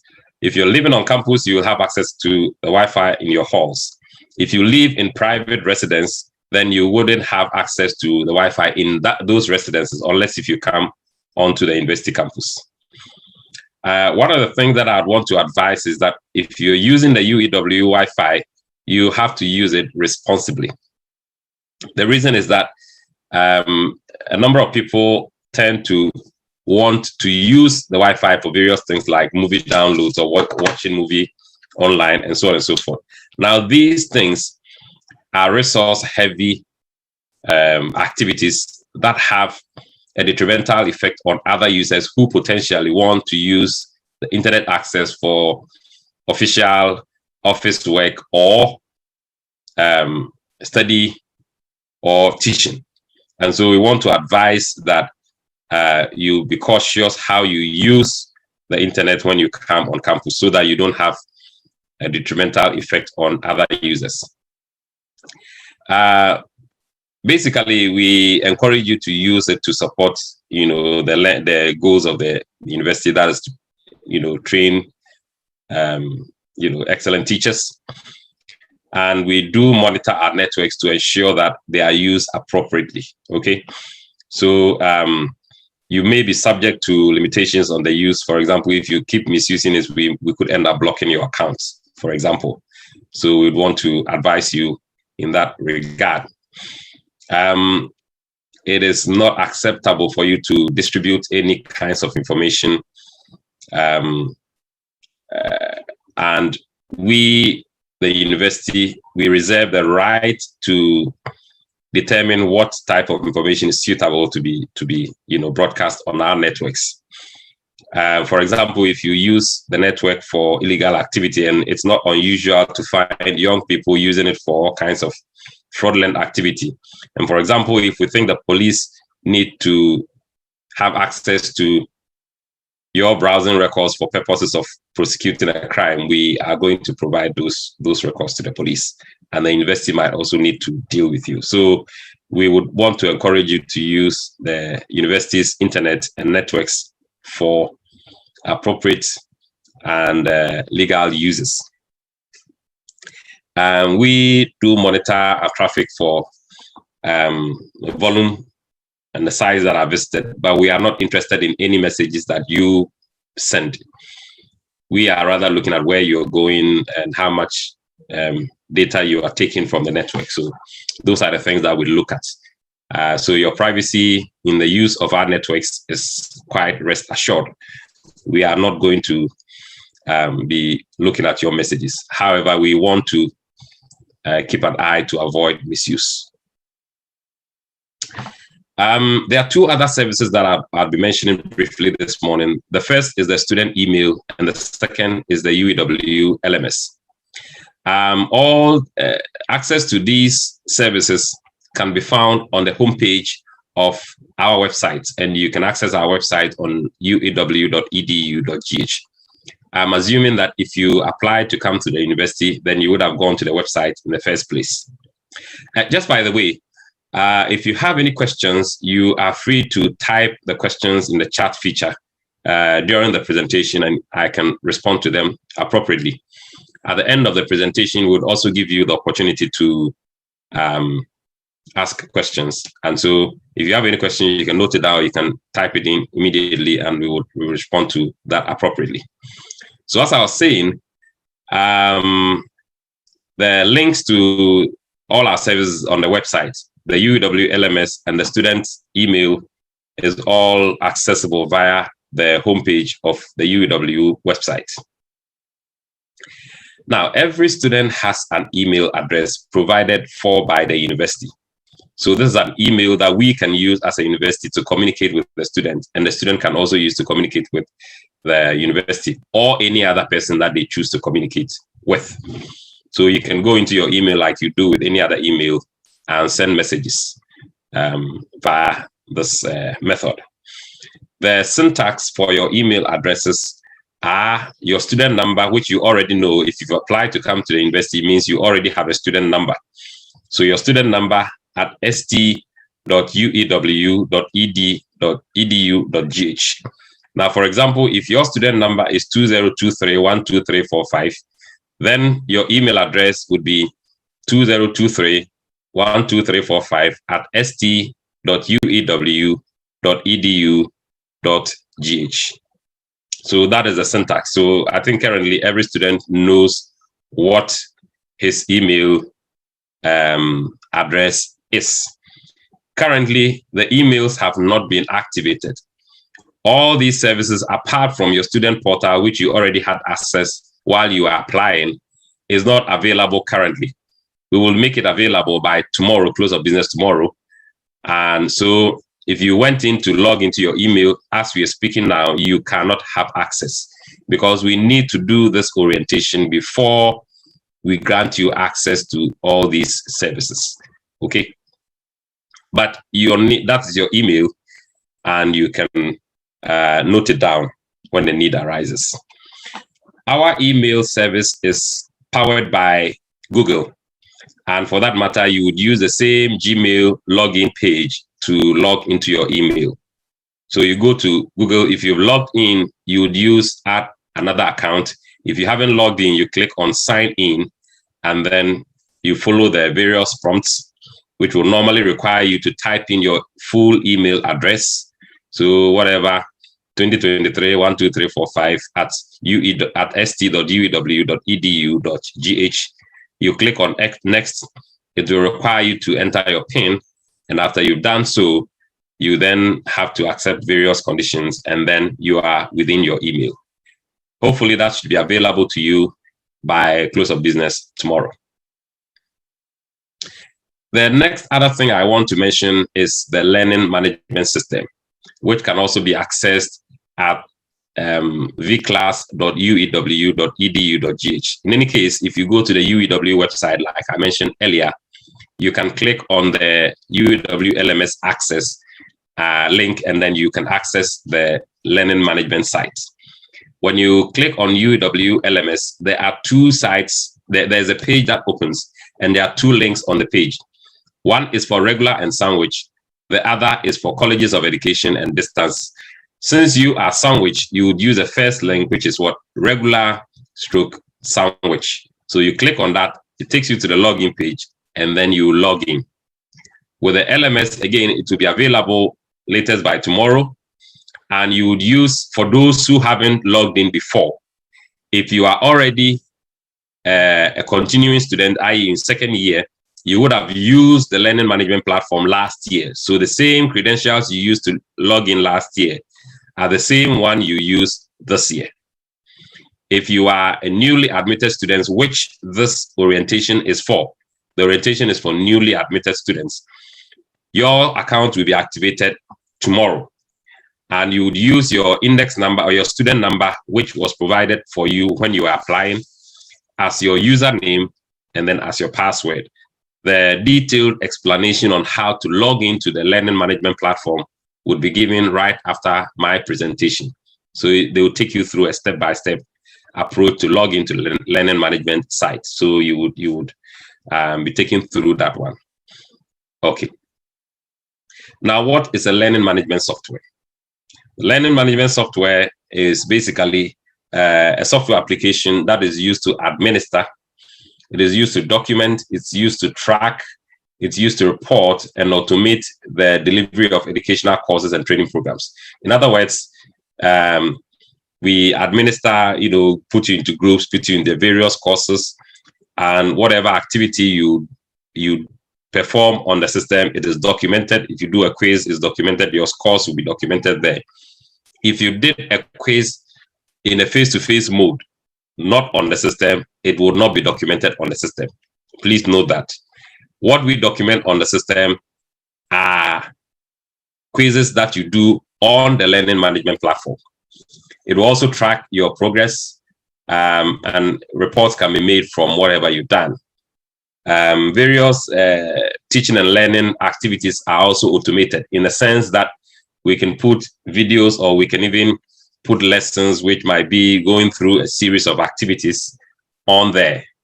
So we can automate the delivery of the educational courses or the lessons that we put there. So your lecturer will determine how he's going to teach you, i.e. he might put videos for you to watch and then engage in some discussion, or he might put an activity, a project work for you to go through and do, or he might put some slides and put some explanation there, or links to various resources or books.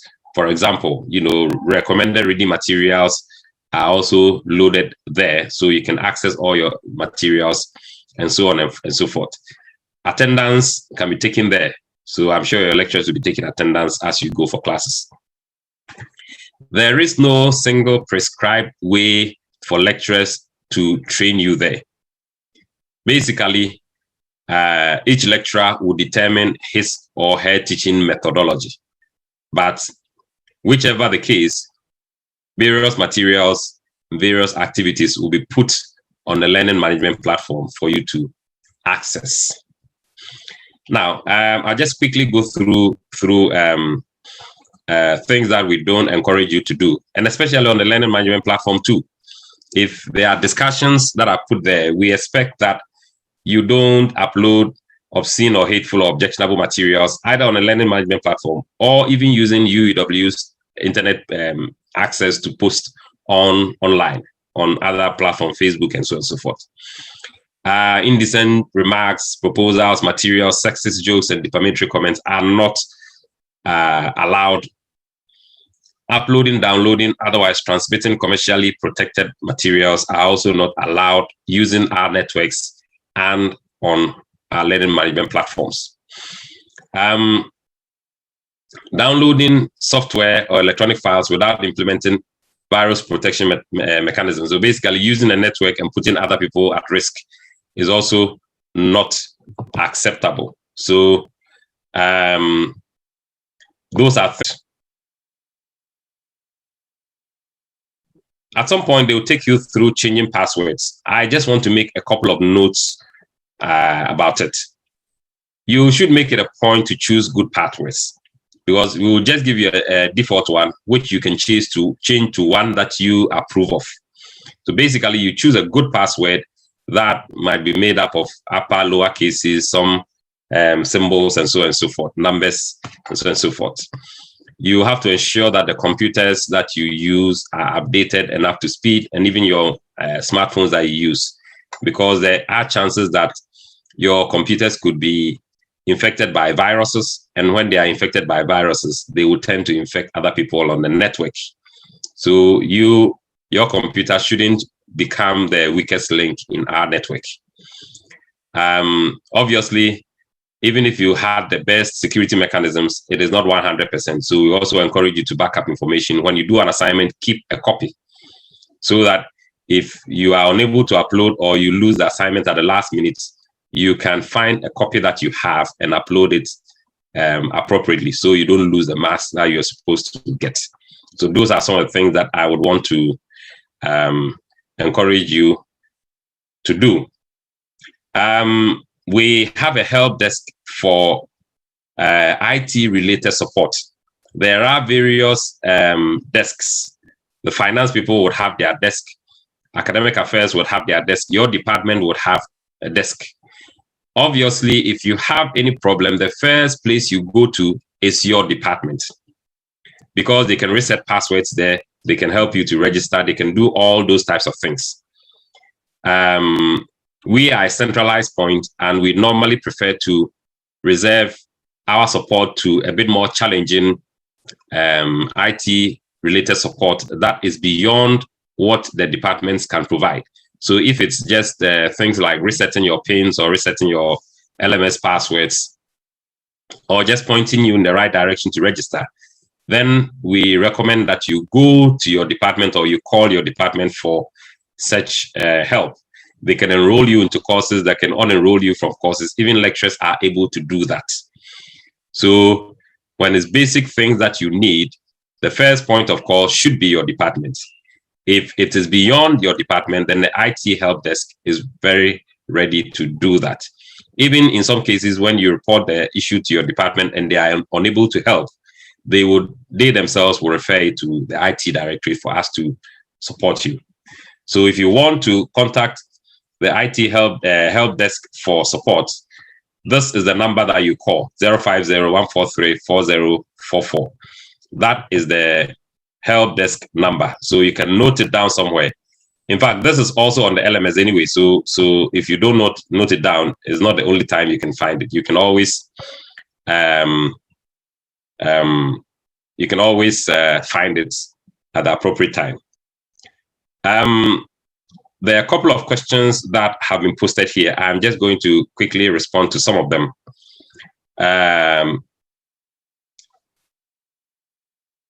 Right. Okay. So, the question as to what we would do with the emails is that we would link it to your pins that you are using for your current student portal, the ITS portal. So we would extract that one, and then we use that for your email. Admission. There's a question that says admission letters, your surname is not appearing. What I will suggest is this: if you log into your ITS portal and your name is correct, then you don't have anything to worry about. It is possible that the printer might have had an error, and that is how come your name didn't appear fully. Okay, so if you log into your ITS portal and your name is correctly spelled in the order that is supposed to be, then you don't have anything to worry about. If your name on the ITS portal is not correct, then you need to put in a formal request to the Students' Records Office asking that your name be corrected. Now, it should come in the form of a letter through your own head of department with the necessary supporting documents to indicate that what your correct name is and indicating that you are the person you claim to be. So those documents will be forwarded through your dean to the Student Records Office, and the necessary corrections will be done. But if you log into your portal and your name is correctly spelled, then you don't have any problem.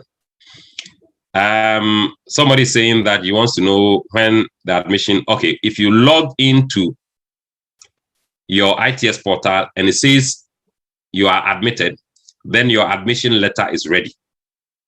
In fact, all admission letters have been printed. I'm not sure when you will get it, but it's all been printed, so you don't have anything to worry about. All the admission.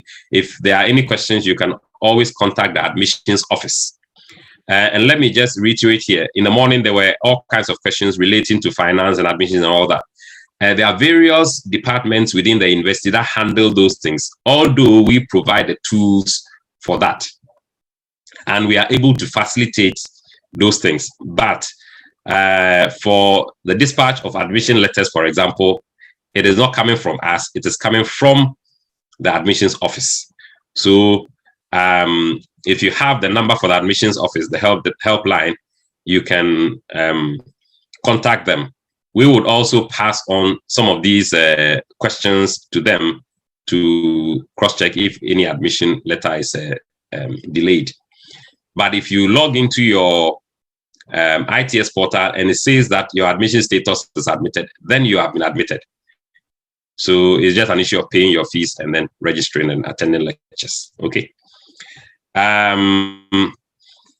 There is also a question relating to the Momo short code to pay your fees. I'm just going to share that with you shortly. I'm going to post it in the chat so that if anybody is interested, you can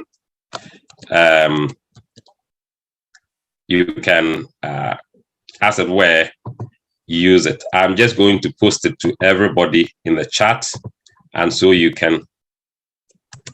It is *887*50#. That is the short code for paying using Momo. So you can do that. No, services rendered at the IT help desk is absolutely free. Once you've paid your fees, you've paid for the help. So we don't charge you to use the IT help desk. We only help you to have a smooth learning experience in the university. So you don't have to pay for anything. If it's just a password reset, just call us and then we'll help you with it. Okay? You don't need to pay for any services that we render to you.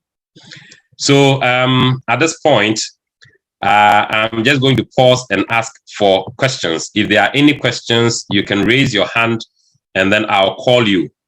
I would also like to encourage that if we call you, you unmute your mic, ask your question, and then after that you mute it again so that we don't have any background noise from your end interfering with the meeting. Okay?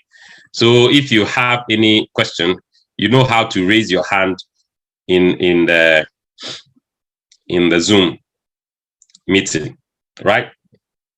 I assume you know how to raise your hand. Okay. So if you have any questions, you are free to ask and we can answer. Thank you very much. We're waiting for questions and answers.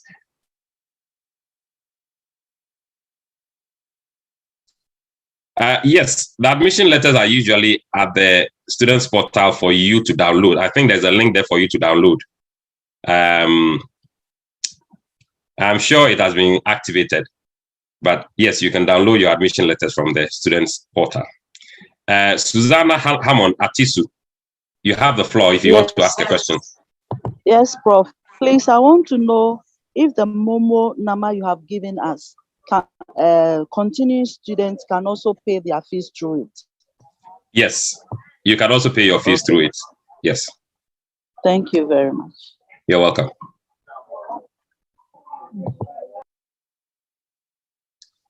Are there any other questions that you want clarity on? I also know that there are some continuing students who do not have their student numbers. I would encourage you to contact your department for them. Usually we send it to the departments because last year you applied on a different system. So the index numbers or the student numbers were not ready early. So, and you also didn't come to campus. So your numbers, some of them didn't get the numbers. So contact your department and they will get the numbers for you. Henry Abore, do you have a question? You have the floor. Hello, I want to know, when I check my student portal, I saw something like IDNBR. I don't know the meaning of that. You saw what?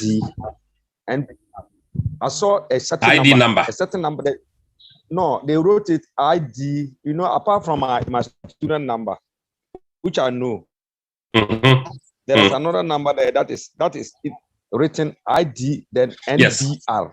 Yes, it should be with a certain number. Is it like a 7-digit number, isn't it? Let me see. 1, 2, 3, 4, 5, 6, 7, 8, 9, 10, 11. It's 11 digits. Okay. There are various ID numbers that we use within the system to identify you beside your student number.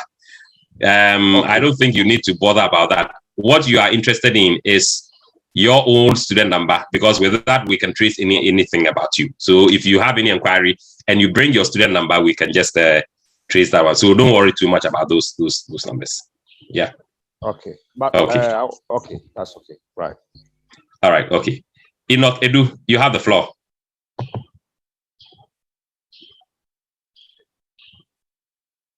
Enoch, you have the floor.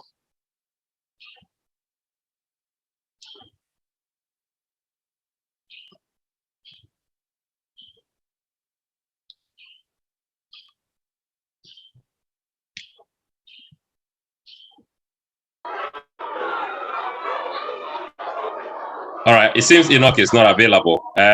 Priscilla Ochi, do you want to ask your question? Yes, sir. Hello, good afternoon, sir. Yeah, go on. Good afternoon. Please, my question is about, I'm a fresher. Please, my question is about the Google. I didn't understand it. Can you please go back a little bit for me? Thank you. I just said that we provide emails for all students.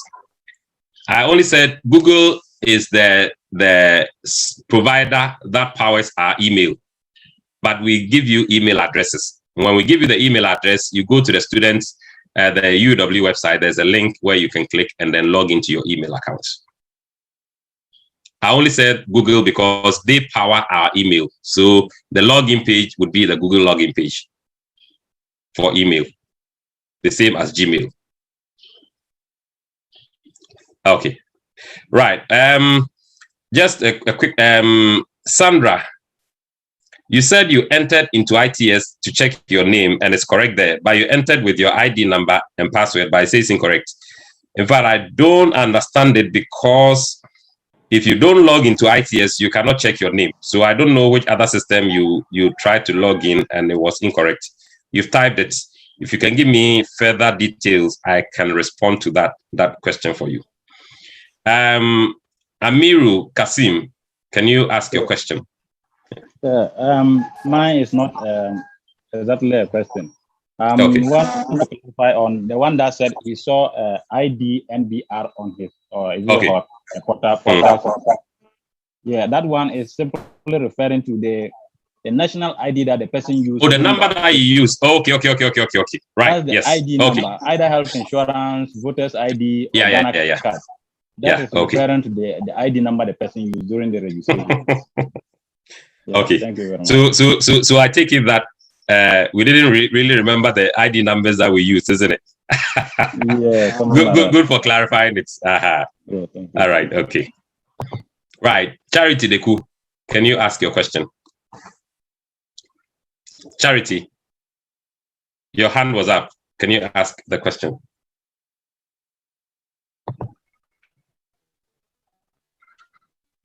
Charity. Hello. Yes. Hello. Yes. I was told that I've been admitted. But every time I go to the student portal, there is nothing showing on my admission. Okay. Okay. Okay. Can you send me a private message here with your student number, and I can just pass it on to the admissions office? You are saying that when you log into ITS, it's not showing admitted. Yeah, so send me a private message here. Good. So send me a message, a private message here with your student number and your full name. I'll pass it on, and then they will work on it immediately. Okay? Okay. Right. Okay. So I see what Saida was saying, that you entered it into Google. Like I said, again, let me repeat. All those accounts for fresh students are not ready. We need to finish with these orientations before we grant you access to the LMS, your email, Wi-Fi on campus, and so on and so forth. We need to explain to you what these things are for, the consequences for using them, and so on and so forth, before we grant you access. That is the purpose of this presentation. So if you go on to log into your Google email, your UW email account, like I said here, you will not be able to do that until the accounts have been activated for you. So that is what I'm saying. Your LMS, email, Wi-Fi access is not ready now. We need to ensure that all these are done. Everybody understands himself before we grant you access. Thank you. Felix Isel, you have the floor.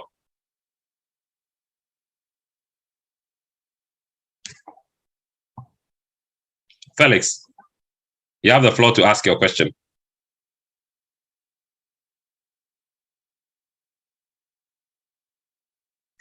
Okay, if Felix is not ready, can we...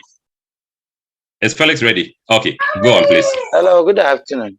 Good afternoon. Good afternoon. Please, is the ITS student portal ready to be? Is what? Is the ITS portal ready to be used? Student portal. Can we use our student number to check it now? Oh, yeah. You've been using it. That is what you use to do your application. So it's always been ready. Once you've applied, you've been admitted. You are already using it. I'm not sure which one you are referring to. If you're talking about the learning management platform, no. The ITS one, that is what you use to apply. So you're already using it. The ones that we haven't granted you access are the additional accounts. Yes. Okay. All right. Right. Is your question answered? Oh, okay. Okay. All right. Okay. Right. Okay. So, can we have a question from Esther Befi? Okay, please. My question is, what the gentleman just talked about. Please, you said once we are already have the student's number in those things, or the admission in those things, that means our student portal, we have been using it. That's what I don't understand, because mine, I entered the student portal, but it wasn't going through. It tells me that I should do it again about 3 and I stopped doing it. Did you apply yourself? The application, I came to the, what do you call it? I came to Unibar and I did it there. No, we don't apply for you. If you come and somebody helps you, you're supposed to have your student number and your PIN. No, actually, I have that one. I have paid my fees. I have everything. Okay, so you can log in. I didn't use the student portal to do those things. So you logged in to do that. And I wanted to log in and check if the payment I did will show up there. But I logged in with the student ID number. It didn't show. The payment is not showing. Is that what you're saying? Yes. And right. I Okay. didn't see anything about me over there. I didn't see my name. I think it wasn't clear to me. Okay. Myself, well, I'm not very clear about your question, but let me see if I can answer it. What I'm saying is that, Doctor, people have been saying that they were able to go there and they know they are the student portal, they are working with it. And I'm confused because I wanted to go there and check too, but I didn't get it. I didn't get through the student portal. Where you applied, the link that you used to apply, if you go onto the UEW website, you would see student ITS portal. You click, it will open the same link that you used to apply. The index number and the pin the number that was giving you and the pin that you chose are the ones you use to log in. Now, that is your student's portal. Your results will be published there. That is where you will register. When you pay your fees, that is where it will come. You might even get the opportunity to print. Yes, so that is where you log in. It is possible that you might have typed the pin or something, maybe something wrongly.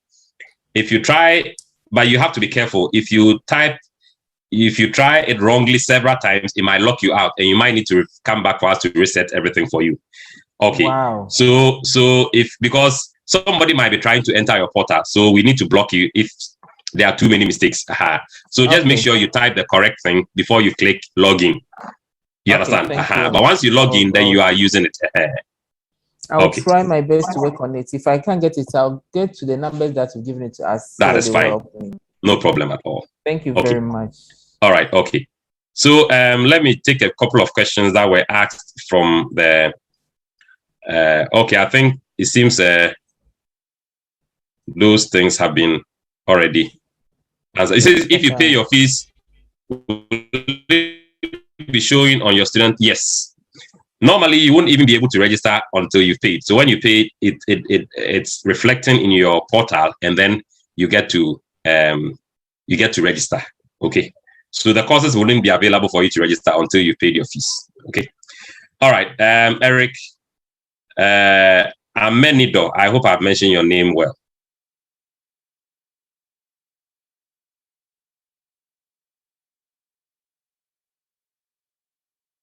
You have the floor. You can ask the question. Eric.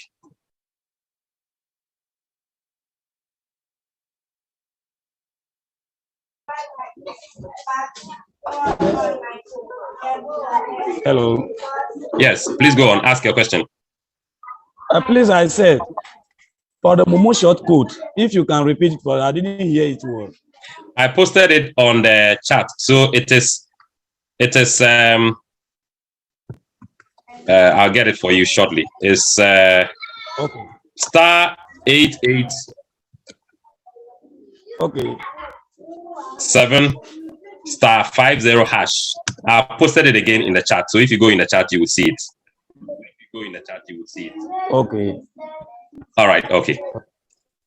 Right. Okay. So if you paid your fees like today, chances are that it wouldn't show in your portal because it takes a little bit of time before we upload it.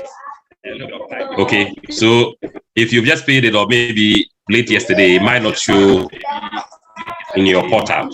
Okay. All right.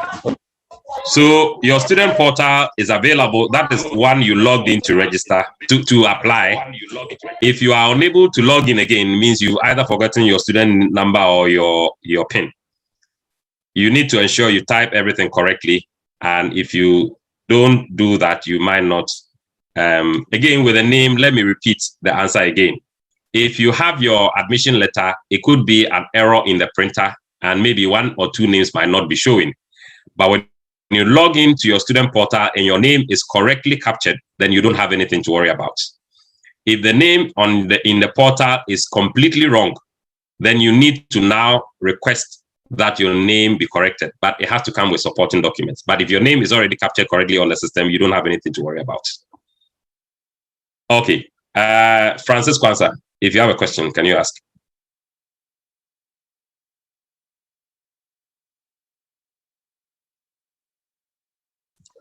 Francis Kwanzaa, if you have a question, you can ask. Yes, yes, sir, please. Yeah, please. I was trying to ask, are you still sending the admission message or like you are done with the admission?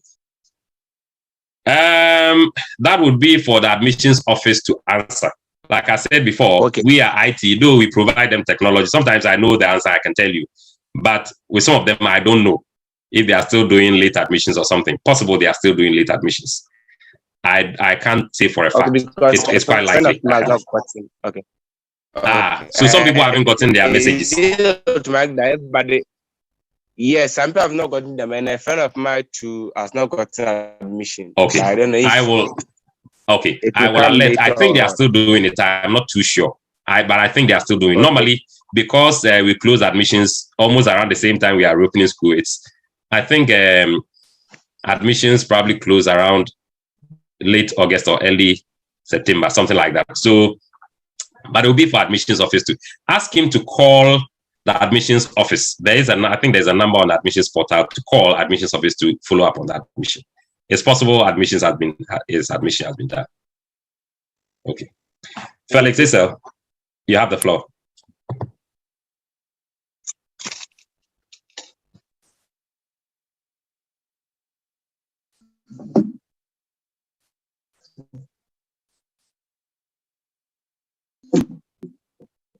Okay, we do have a lot of other presentations to do this afternoon. Hello. So Hello. Hello. Yeah, go on. Hello. Yes, go on. Ask your question. Yeah, please. When we're giving the admission, we try opening IT student portal, but it was not open, and they told us we should use. They gave us some link, application group 2. Now I heard that you were saying about ITS. I want to know if it's now ready. The ITS is now ready to be used, and when is the date for the registration? Let me answer your question. Did you apply this year?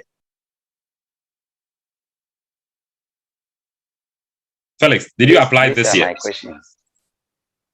Yeah. Yes. Hello, Felix. Did you apply this year? Yes. Yes. So you are already in the student portal. Okay. So it's not something different. It's the same portal that generated your student number and everything. Okay. Same place you register, same place you check your results. It's the same place. Okay. All right. Okay. Somebody is asking about ID cards. Yes, the university will provide ID cards for you. Somebody says he wants to change his program from school management to counseling psychology. Is it possible? Yes, it is possible, but you need to contact the admissions office to do that. Can we have a question? Okay, so like I was saying earlier on, we do have a lot of presentations to do. So we'll take about 4 or 5 questions and then we'll move on to the next presentation. Okay. Samuel Kwe, you have your question. You have the floor. Ask your question, please.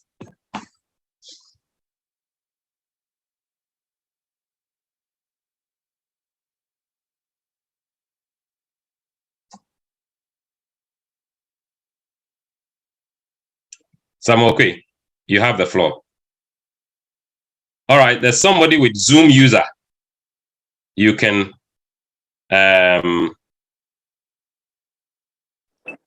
Yes, thank you very much. Okay. Yes, for me, I've been able to log in with my ID. My face is reflecting, but I want to find out if we are supposed to do the registration in our portal or we are supposed to come to campus to do the registration. Okay, so you'll be doing your registration in the portal. So like I said, you'll be checking your results, you'll be doing your registration, your fees will be reflecting there.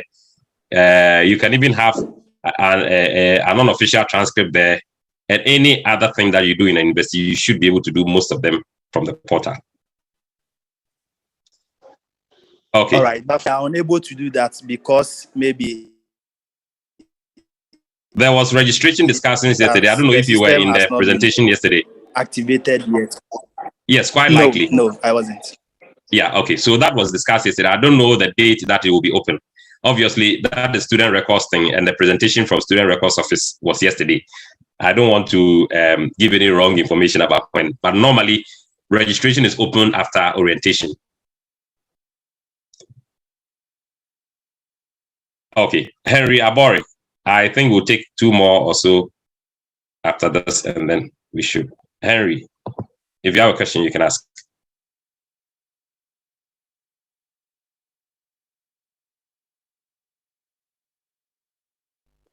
Oh, okay. Henry, all right. you have the floor. Yes. I'm saying that. Hello. Yes. I'm saying that what likely information are supposed to be in the student portal now for fresh students? If you open the student portal, what information are we supposed to see in the student portal as of now for the fresh students? Well, there isn't much that you've done. Your name, your program, it would be there. Probably your date of birth. If you pay the fees for a few days, yes, it will reflect that your fee is showing. That's probably what you would see. And what do you, if you be admitted, yes. Anyway, I didn't see the program, but I saw the fees. I saw the other details. I saw the fees. Then definitely, yes. Okay. I'm sure when they open registration, your program and the courses that you are going to do will be there for you to register. Okay. Right. Thank you. Okay. All right. Thank you too. Right. Okay. So somebody's already answered the student. Saida, if you have a question, you can ask.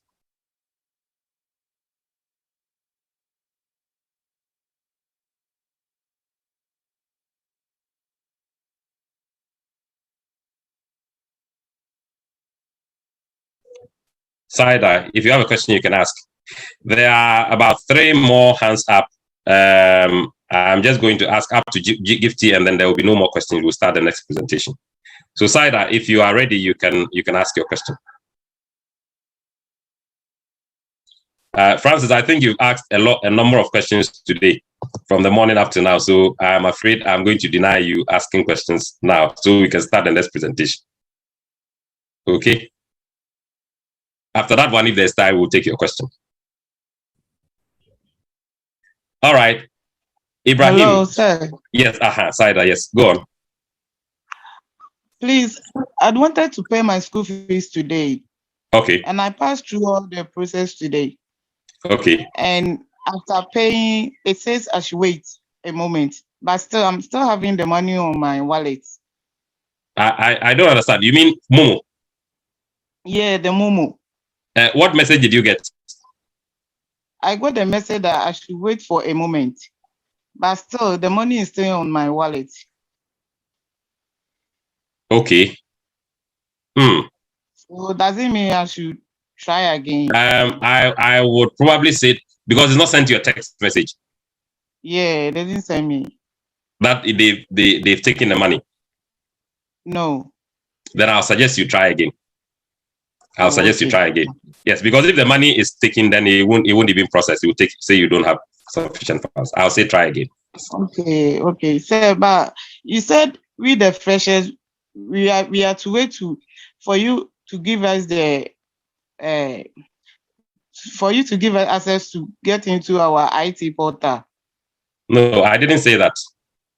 I said you are already logged into your IT portal when you applied, so you have access. What you don't have is the LMS, email, and Wi-Fi, and we will do that for you by tomorrow. That's what I said. So the IT portal, we should use our ID number. The ones that you use to apply is the same thing. Okay. Okay, it's the same place. All right. Thank you. Okay, thank you too. Magdalene, do you have a question?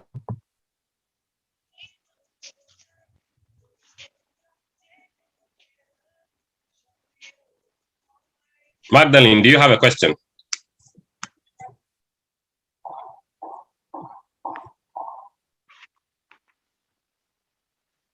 Okay, so there's a comment that though the person who tried to pay with Momo and says, wait, go and check your pending approvals. It might be there waiting for you to approve. So you can check that one. Yes. Magdalene, yes, please go ahead and ask a question. Thank you. I said somebody wanted to apply for MEd, but mistakenly the cafe guy tapped on MPhil. And please, does he have the opportunity to do the MEd again, or what should he do? I think he should just contact the admissions office and they can do the change of program. All right.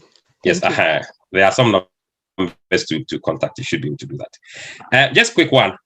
We are not collecting the fees on campus, so why don't you just pay in the bank? If you don't pay in the bank, you can't register. Okay, So try by Momo or the bank. That should be the easiest way. That is a question that was asked, I think, by one Israel. Okay. Give to Jumfo. You have the last opportunity to ask a question before we change our presentation. Okay. Your voice is very low. Hello, can you hear me? Slightly. You go ahead and let's see. Maybe we might be able to. Please, I just log into my portal, but the admin status, there's nothing written there. All right. Okay. But you've already gotten a text message that you've been admitted? Yes, and I've paid my fees too. Okay. I think probably because you paid the fees, I will need to confirm that and get back to you. All right. Yes. Sir. After you pay and it's showing, then you don't have a problem.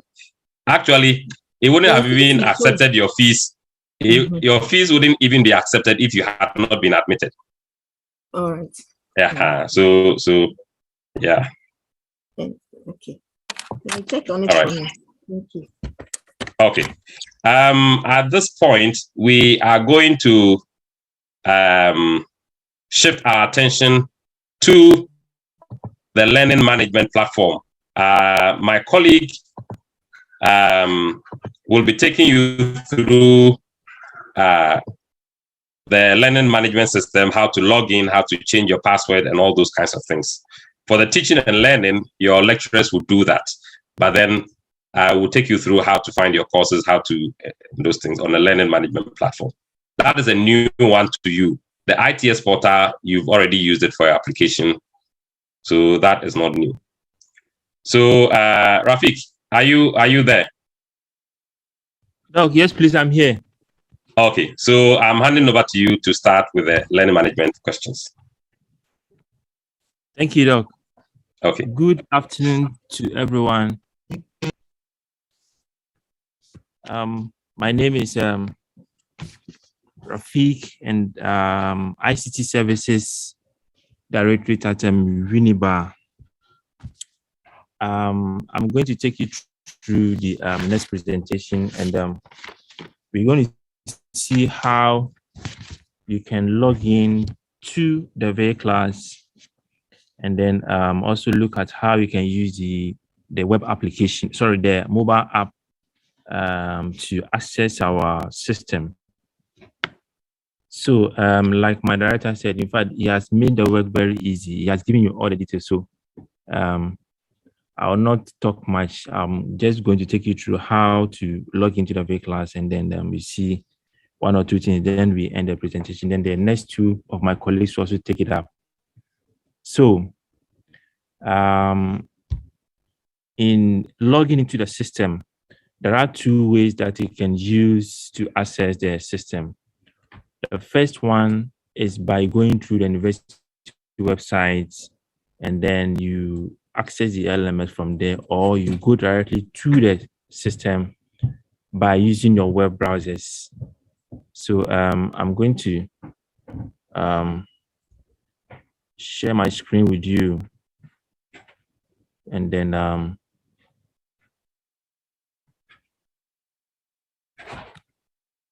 okay, please, can you see my screen now? I wish you are good.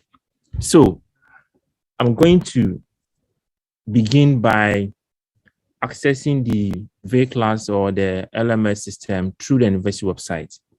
So as I've launched my web browser here, what I'm going to put in the URL to the university website. So I'm going to do https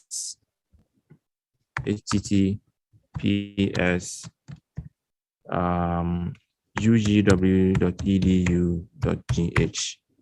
and I press my enter button. Now I am on the official university website for UEW. At this page, I navigate or I browse through UEW LMS button here. I do a click. Then I'm brought to this page where I have two options here. The first option says that regular and sandwich students. And the second one is distance and colleges of education. With a sandwich program, you are on this regular and the sandwich system. So please, when you pass to the university websites, always use a regular and a sandwich system to access your learning management system. If you go the distance education, your records are not on that system. In that case, you will not be able to log in or access your courses to take part in the online lecture. So I'm going to use the regular and then the sandwich options here to log in. Now, when I hit that button, the regular and sandwich option here, it brings me to the login page of the system. Here, I'm required to put in my username and then my password to be able to access the LMS. Now, this is the first approach, or this is one way of accessing the system. Some others will also want to go straightly by the web browser, put in the URL of the system, and then go to the login page of the learning management system. So the next step or tutorial, I'm going to go through the web browser. So I launch a new page. Then I say HTTPS, and I do venclass.uew.edu.gh. Then I press my enter button. And then it brings me straight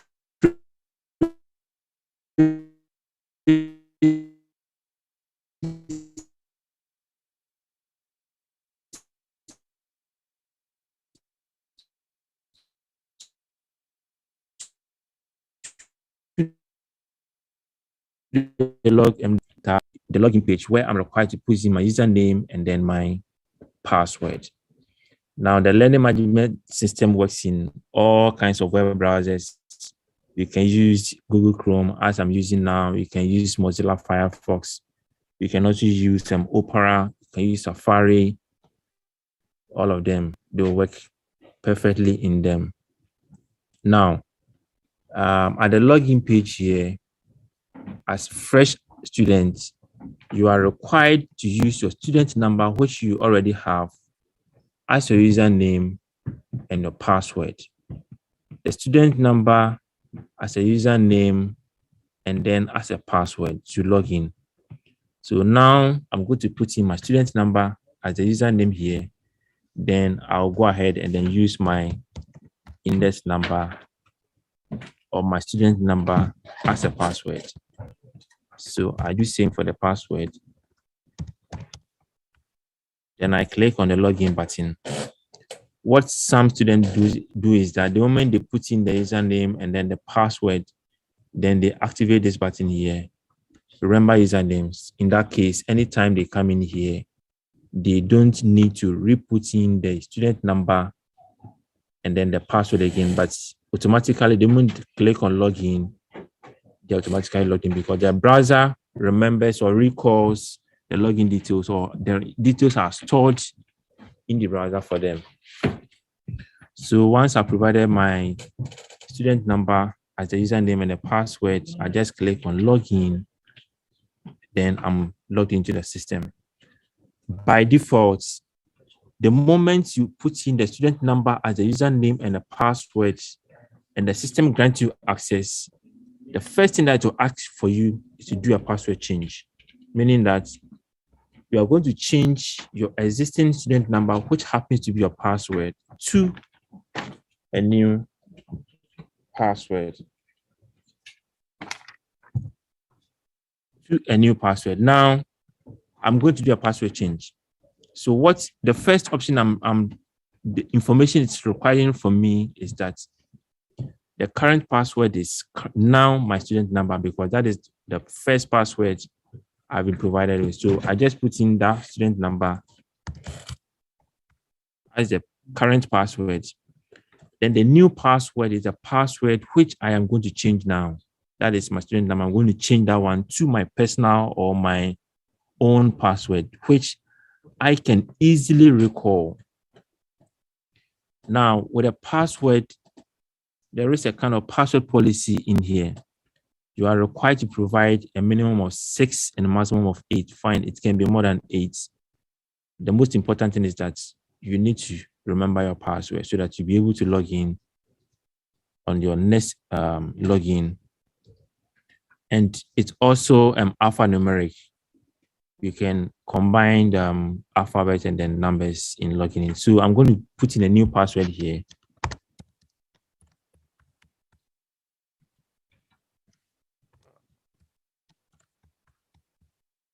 So I have to repeat this new password in the next space here, meaning that the password I put here, I have to repeat the same password here. So I'll put the same password. Now, when I'm done, then I just click on Save Changes. Now it says that password has been changed. At this point, it means that your student number is no more your password, but it's now a new password, which you already know. So I say continue, then I'm logged in. At this point, I have successfully logged in into the LMS, that's the learning management system now. And we are going to continue navigating and then doing other learning activities here. But now, the next thing I want to talk about is the UEW or the LMS mobile app. We have a mobile app for the learning management system.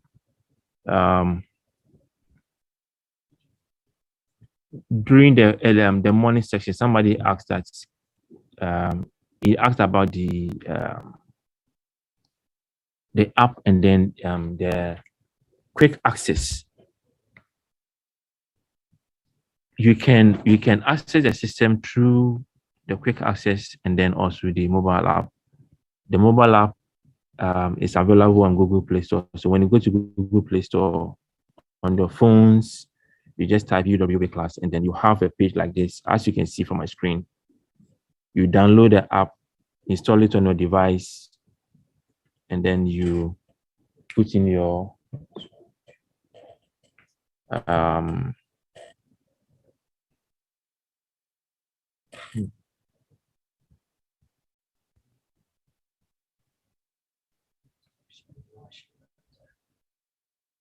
okay, so let me reshare this one again. Okay, good. Okay, so at the Google Play Store, you search UEW class at the Google Play Store. You will come with this information, as you can see here. You download and then install the app on your phone. And when you are done, you launch the app. One key information here is that the URL for the servers or for the LMS system is already pre-configured into this mobile app. So you don't have to put in any URL to access the system. All that you are required to do here is just put in your username and then your password. And remember, I have already changed my password to a different password other than my index number that was earlier given to me as my password. So I'm required to put in my username, which always happens with my student number, and then my password. Then I'll be able to log in through the mobile app. So at the Google Play Store, the VClass app is available. Currently, it's only for Android devices. For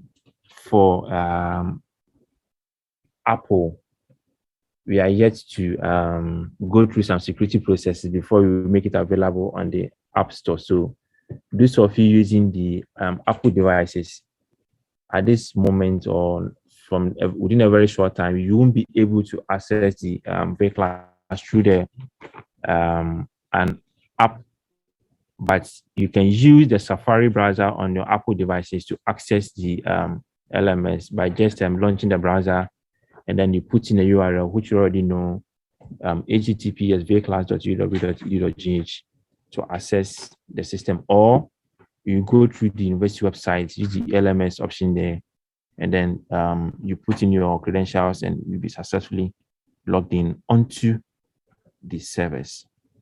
So I'll bring my presentation to an end here.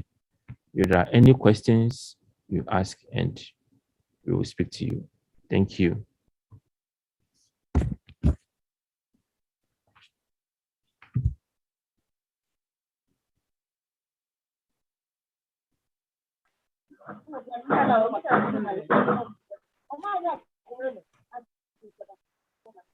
Hello. Yes. Augustina. Yeah. I just tried logging into my V class. Okay. It's not. Augustina, are you a fresh student? I'm a fresh student. Would this also be open tomorrow after that? Yes. So as my director said earlier on, the V class, the UEW email, and then the access to your Wi-Fi will be available after we are done with the orientation programs. That is where we make them available. We will open the gate for you to enter. So currently, if you are a fresh student, you can't log into the V class, your email, and then the Wi-Fi until we are done with the orientation. Okay. And please, another question.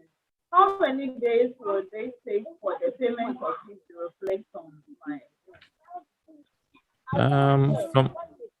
I think my director informed you. I think it doesn't take long, maximum a day.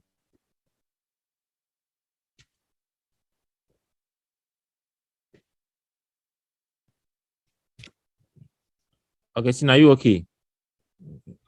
Okay, Sister Esther. Hello. Yes, Uncle. Thank you very much for coming back to treat all these things to us again. And once you were doing it, I was doing mine because I was trying to do the student portals. I was confused, but once you were doing it, I was able to go there, and I'm done with one. Thank you for that. And the second one is the V class. I know there's not time for us to go there. Yeah. But I wanted to ask a question on that. Okay. I have downloaded, as you said, with the Play Store. When I open it, I saw the username, password, login, and those things over there. Okay. So when I put it off, should I have to download it again or to be there like that, to be on my phone all the time? No, Sister Esther. So once you have downloaded and installed on your device, it's always there. So anytime you want to log in onto the vehicle, just launch the app on your device, either on your phone or your tablet, and then put in your username and your password, and it will grant you access. Thank you. And you were talking about the iPhones and those things. Yeah. So the Mac, when you go to the Apple, what do you call it? App Store. The Apple Store. That means we can't get with that one, because when you said it's only the Android, I use the Android to work on it and I'm able to do it. But when I'm going to that place, let's I wait for you to work on that one before I can use my laptop. That is why I explained to you that currently, you have been able to download the app for your Android device, right? Oh yes. Yes, but with the Apple, Apple is much concerned with security, so we are going through some security requirements before we be allowed to put the app, make the app available for Apple devices. And we've not been successful now, which we hope very soon we will be able to do that. But for the meantime, you can access the system on your Apple browsers, like the Safari browser. You have it on your phone and then on your Mac. So when you launch the Safari browser, as I showed you, you can access the system through the university websites, or you can directly just put in the URL for the LMS into your web browser, and then you log in through the web browser, other than using the app. You understand me? So in absence of the app, you just use the web browser to access our system now. Thank you very much, Uncle. God bless you. I'm done. Okay.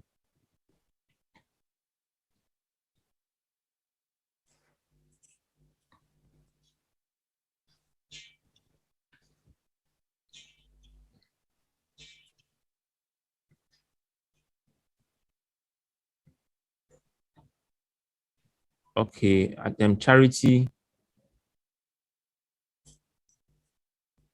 Charity, can you hear us? Yes, please, I can hear you. Okay. Hello. Hello. Please, I just hello.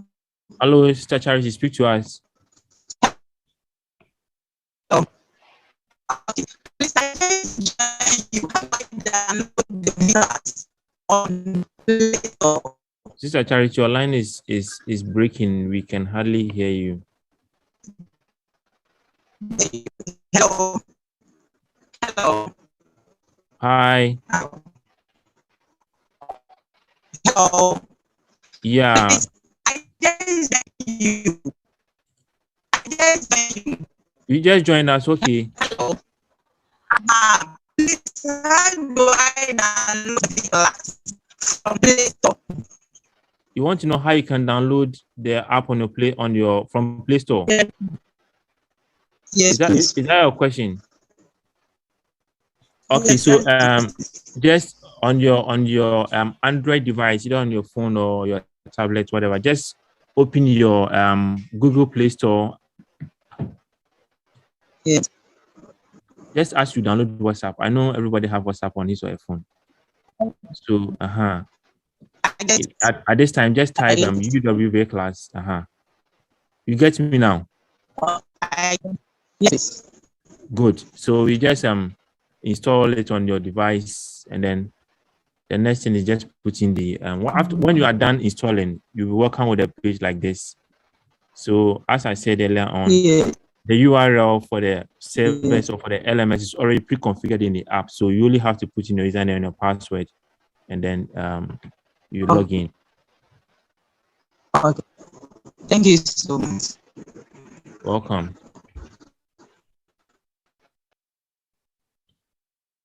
Cider. Is it cider?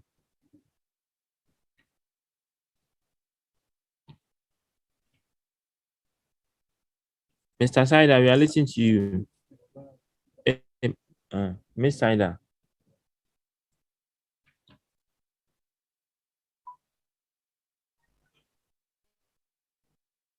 Okay, Sister Charity, I think you can speak to us. Cider is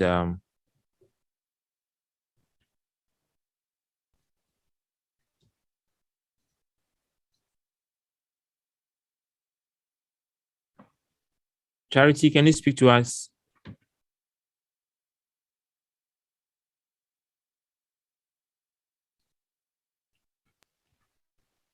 Hello.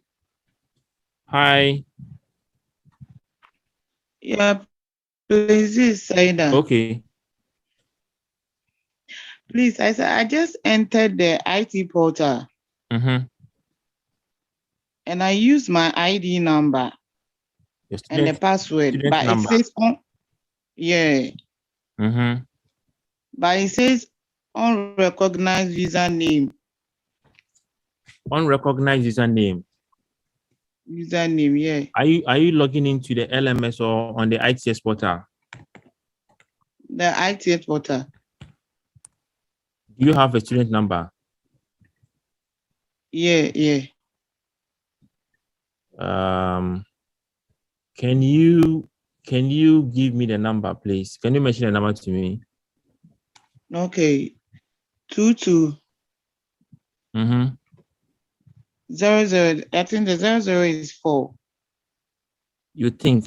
Are you sure? Oh, I'm sure. Sorry, I'm sure. 004 292 292. Yeah. Lasisi, right? Yes. And it says you couldn't log in. Yeah, I couldn't log in. Do you have the PIN? Yeah, I have the PIN. If you do, then you should be able to log in. I've just checked, your records are here, so you should be able to. Did you get any you remember, you see at a lot of options there, staff and then student. Make sure that you are going. Okay. Good. So kindly check that login. Make sure that the student activated before you can put in your student number and your But I'm PIN. a fresher.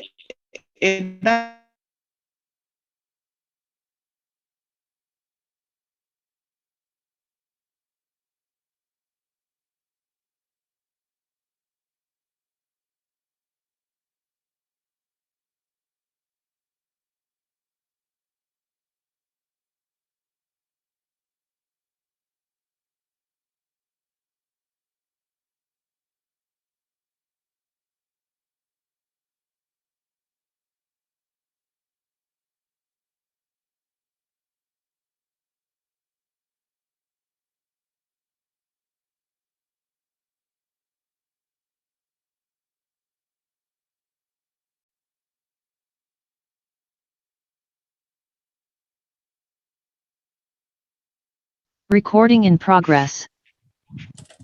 Mr. Philip.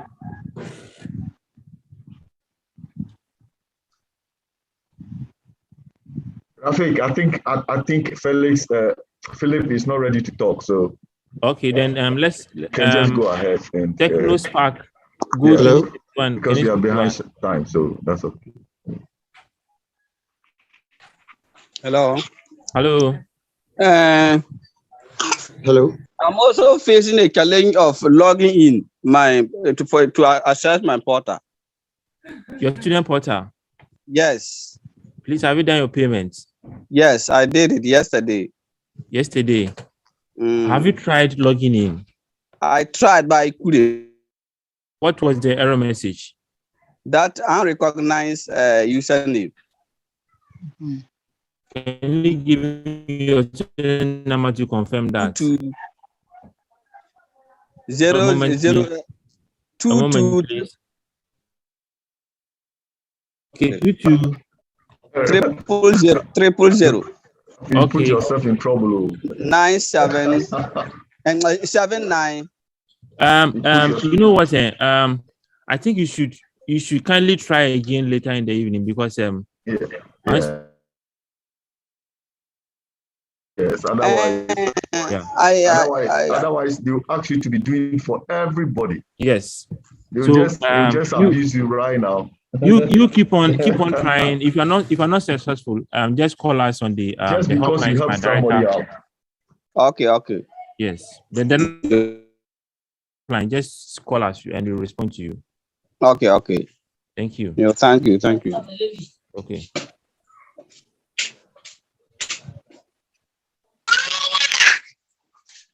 Technospark 2020. Are you ready?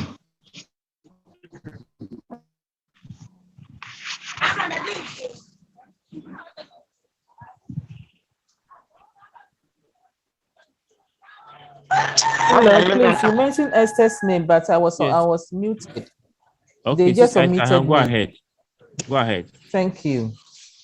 Please, after opening this thing, I saw some ID number, and I wanted to ask. The ID card has not been given to us, but the number is there. Should you have to keep this number for the ID card that you're going to give it to us? I think I'm still record have all your details that you need your ID card. Because so, I can't hear you, Uncle. Yeah, what I'm saying is that Student Records Office have all your details which they need to issue out your ID cards. So if for any reason that particular number is what they need to print out your ID cards, they have the information already. So if you have it, you can also keep it, and then when they issue the card to you, then please lift it one question. Okay. When you go to the student portal and you can see school living information, application information, registration information. Those ones, please, concern the registration information. Are we going to use that one for our registering, or we should leave it for now? No, for the course registration, when you are asked to go and register, when you log in, all the courses you are to do in the semester will be in your student portal for you. You only have to go there, select the courses you're offering, and then you. Hey, sweetheart, I didn't get you at all. What I'm saying is that concerning the course registration, when you have been given the green light to go and do your online course registration, okay, when you log in, all the courses you are doing for the semester will be in your student portal. All that you are required to do is just select the courses you are offering and then save and then complete the registration. That is what you are required to do. Okay. Thank you. Okay. Thank you very much. Okay. Thank you. Welcome. Mr. Ishmael.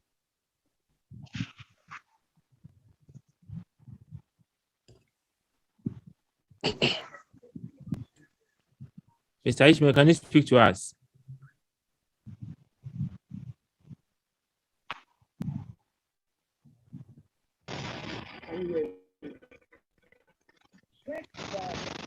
Hello. Yes, Mr. Ishmael. Can you hear me? Yeah, I can hear you. Okay. Those who cannot access their ITS portal, I think they should check their PIN or the student ID, because I just did mine and it went through. Thank you. Thank you. So either the PIN is incorrect or the student ID is mixed up. So it's mixed up. Okay. Okay. Thank you very much. So colleagues, I think you heard Mr. Ishmael. That is a very good information. So kindly check your PIN and then your student number very well. So I think let's listen to Mr. Philip, and then TechnoSpark 2021, and then Techno Common 17 Pro, and Afima. Then we'll be okay for the next presentation. So please let's listen to you, Mr. Kasim.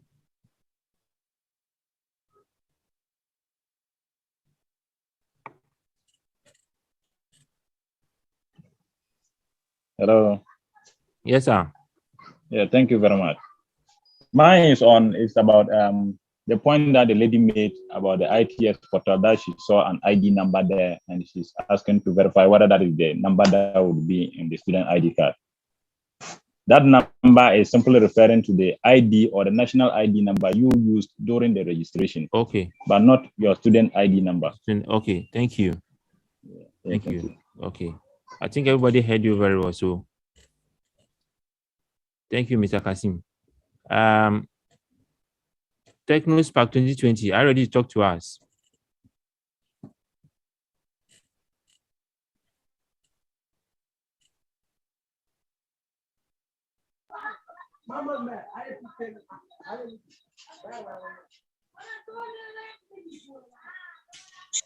Spark, yes, sir. I already presented my problem, and you said like I should try next time. Okay. Thank you. Okay. All right. Okay. So yes, we can go ahead. You can go ahead. Okay. So this is 3:40 now. Yeah. So so let's just one wait for Mr. Ekan to come and take us through the last our profile editing, and then Mr. Jonathan. Then we call it a day. Thank you too.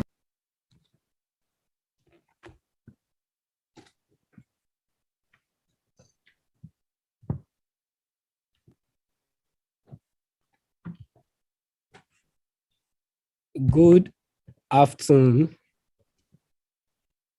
My name is Ekan Yao Amir, and I'll be taking you through the second session, which is editing of your profile only on V class. That's our LMS we'll be using for this semester for the online teaching and learning. So let me share my screen.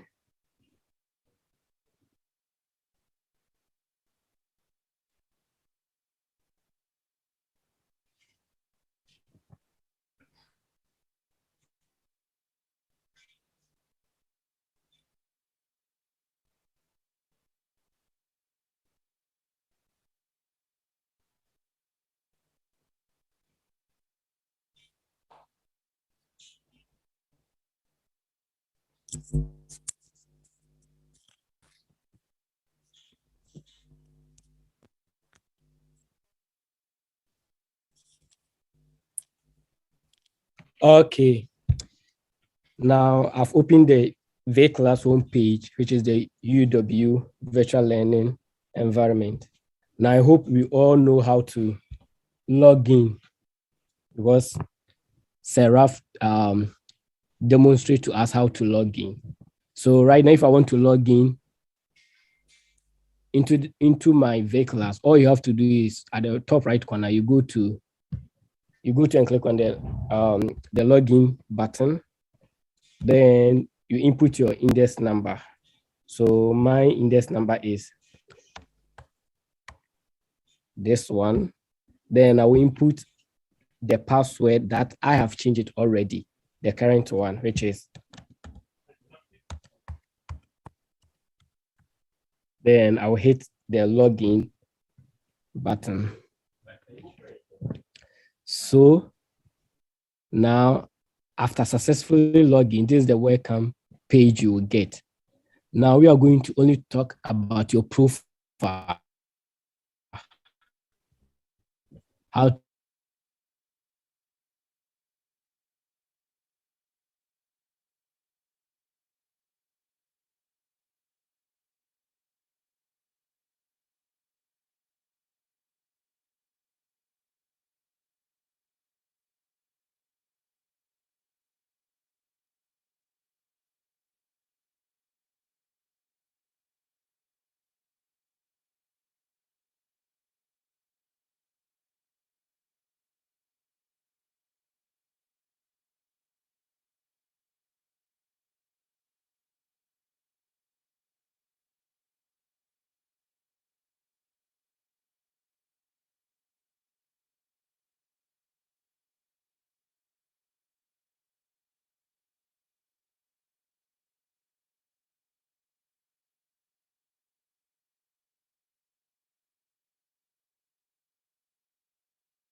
Recording in progress. One is preferences. As I said earlier, the preferences is like the 360 of all that I've said. Have you seen? Edit, profile, change password, language, and the rest. So let's say prefer language. Maybe you're a French student, and you don't want your interface, your screen will be like preferences block, and you want French language. You can just come to preference language and change it to French as you want. If you're a German too, you can also do that. Then let's say you want to change your password. Let's say you have contacted the WhatsApp line, the LMS WhatsApp line, and because you can't log in, they've given you a new password. Immediately you log in, you can come to the preferences and come and click on the change password. Then you can change the password to the new password that you want. Then the last one will be your calendar like this. Right now, I don't have any activities, obviously, so there's nothing here for me to do, but it will just show you the calendar and everything. And the last one is the option for you to log out, which is the logout button. So if I click on the logout like this, automatically I'm out and I'm done with whatever I was going to do on the V class. So this takes me to the end of the demonstration of how to go about your profile. So if there's any question you can ask concerning LMS and profile. Thank you.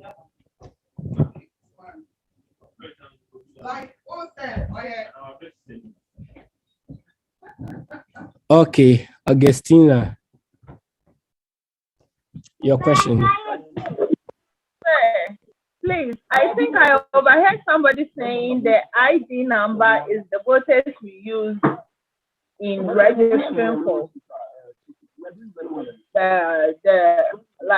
the voters ID we use when we were registering for the application, when we were applying for it. Oh, okay. Right. I'll have to pass this to the admission office to get the correct information for you. I can't confirm anything about that. So we will forward your question and we get you the correct answer for your question. Okay, because I tried logging first, you answered me, but somebody made this answer. That's why I was so thank you. Okay, thank you. So, Esther Belfi, please, your question. Okay, thank you, Uncle. Thank you very much. Please, when you were doing it, when you started, I went to the website, then I opened it. I wanted to follow you. Honestly, I couldn't because you're going fast. When I was able to open it, you were gone. So I wanted it to send me to the first one at the page. When you open it, you get the students portal. I've seen it, and the what do you call it? Student portal UW LMS. The Oasis student portal UW LMS. Is it the one that you were talking about? When you click it, it will send you to that place. Okay, so you want to I'm talking about the university LMS, which is the V class. Okay, yes. So if did you start from the university website? Yes, that's where I went. And okay, so on my screen like this, please follow me. Okay. So after typing your UEW.edu.gh like this, you wait for it to load. Please, have you seen it? After it finished loading, you see UW LMS, this one. Yes. So you click on it. Below it. Please wait. Where? Have you seen this screen? Where the cursor is? UW LMS. Have you seen it? Yes, that's what I'm talking about. So you click on that one. Yes. Okay, I've clicked on it. And your page has finished loading. Okay. Yes. So when it comes, where you are.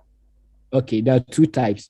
One is for distance college, and the other one is for regular. Yeah, yes, the regular and distance. I'm doing it on the what do you call it? Phone. So I should click the sandwich student. Yes, please. So click on the sandwich student. Yes, I've clicked that one. and it will definitely bring you to this login. Now, my question to you, Esther.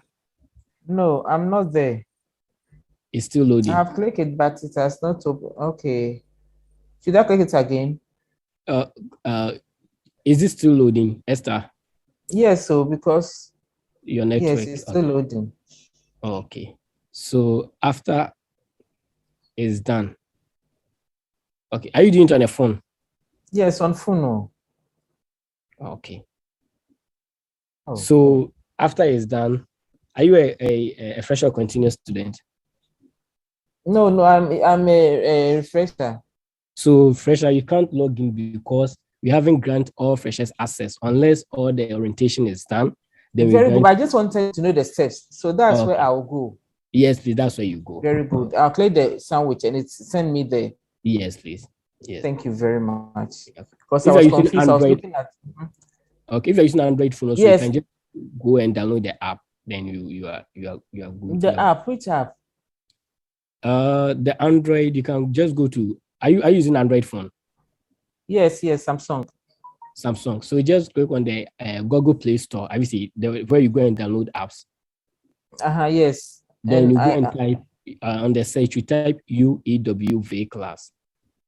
Oh, I have done that one. I have it here. Okay. So anyway, I did it yesterday. Okay. So let's Esther. Thank you very much. So who is Ibrahim?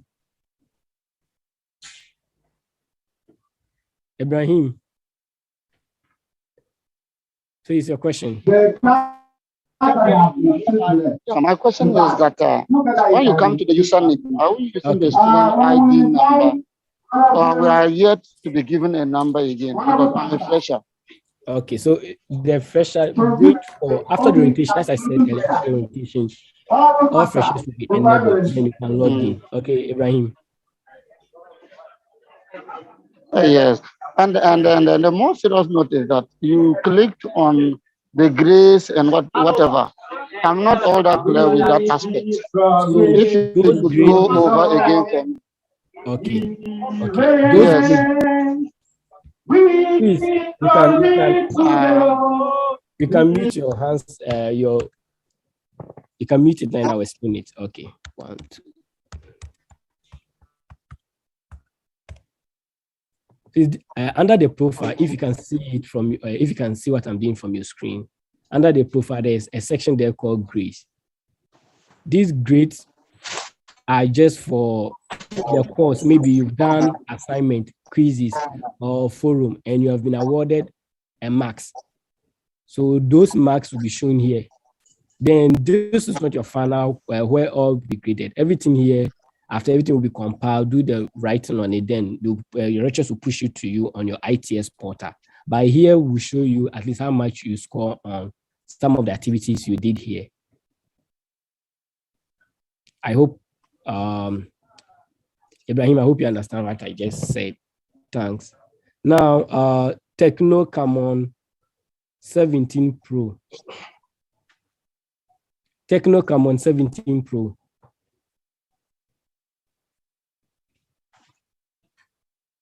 Hello, Techno Camon 17 Pro. Hello? Yes. Please, your question. Can you hear me? Yes, we can hear you. Hello. Yes, hello. Yes. I have problem logging. Yeah. Can you hear me? Yes, we can. Hello. You can continue asking the question. I have problem logging into the ITS student portal. But since then, I chat with the helpline WhatsApp lines, but no one is responding. So I don't know. Okay. So there are different numbers there. If the person is not responding, you can try a different number. Maybe the person might be driving or going for lunch or eating or bathing. So you should try a different line and do what. Okay. Yeah, I've tried 2 of them, but no one is responding. Keep waiting. They'll respond to you after the rotation. They'll respond to you. Okay. Okay. Okay. Thank you.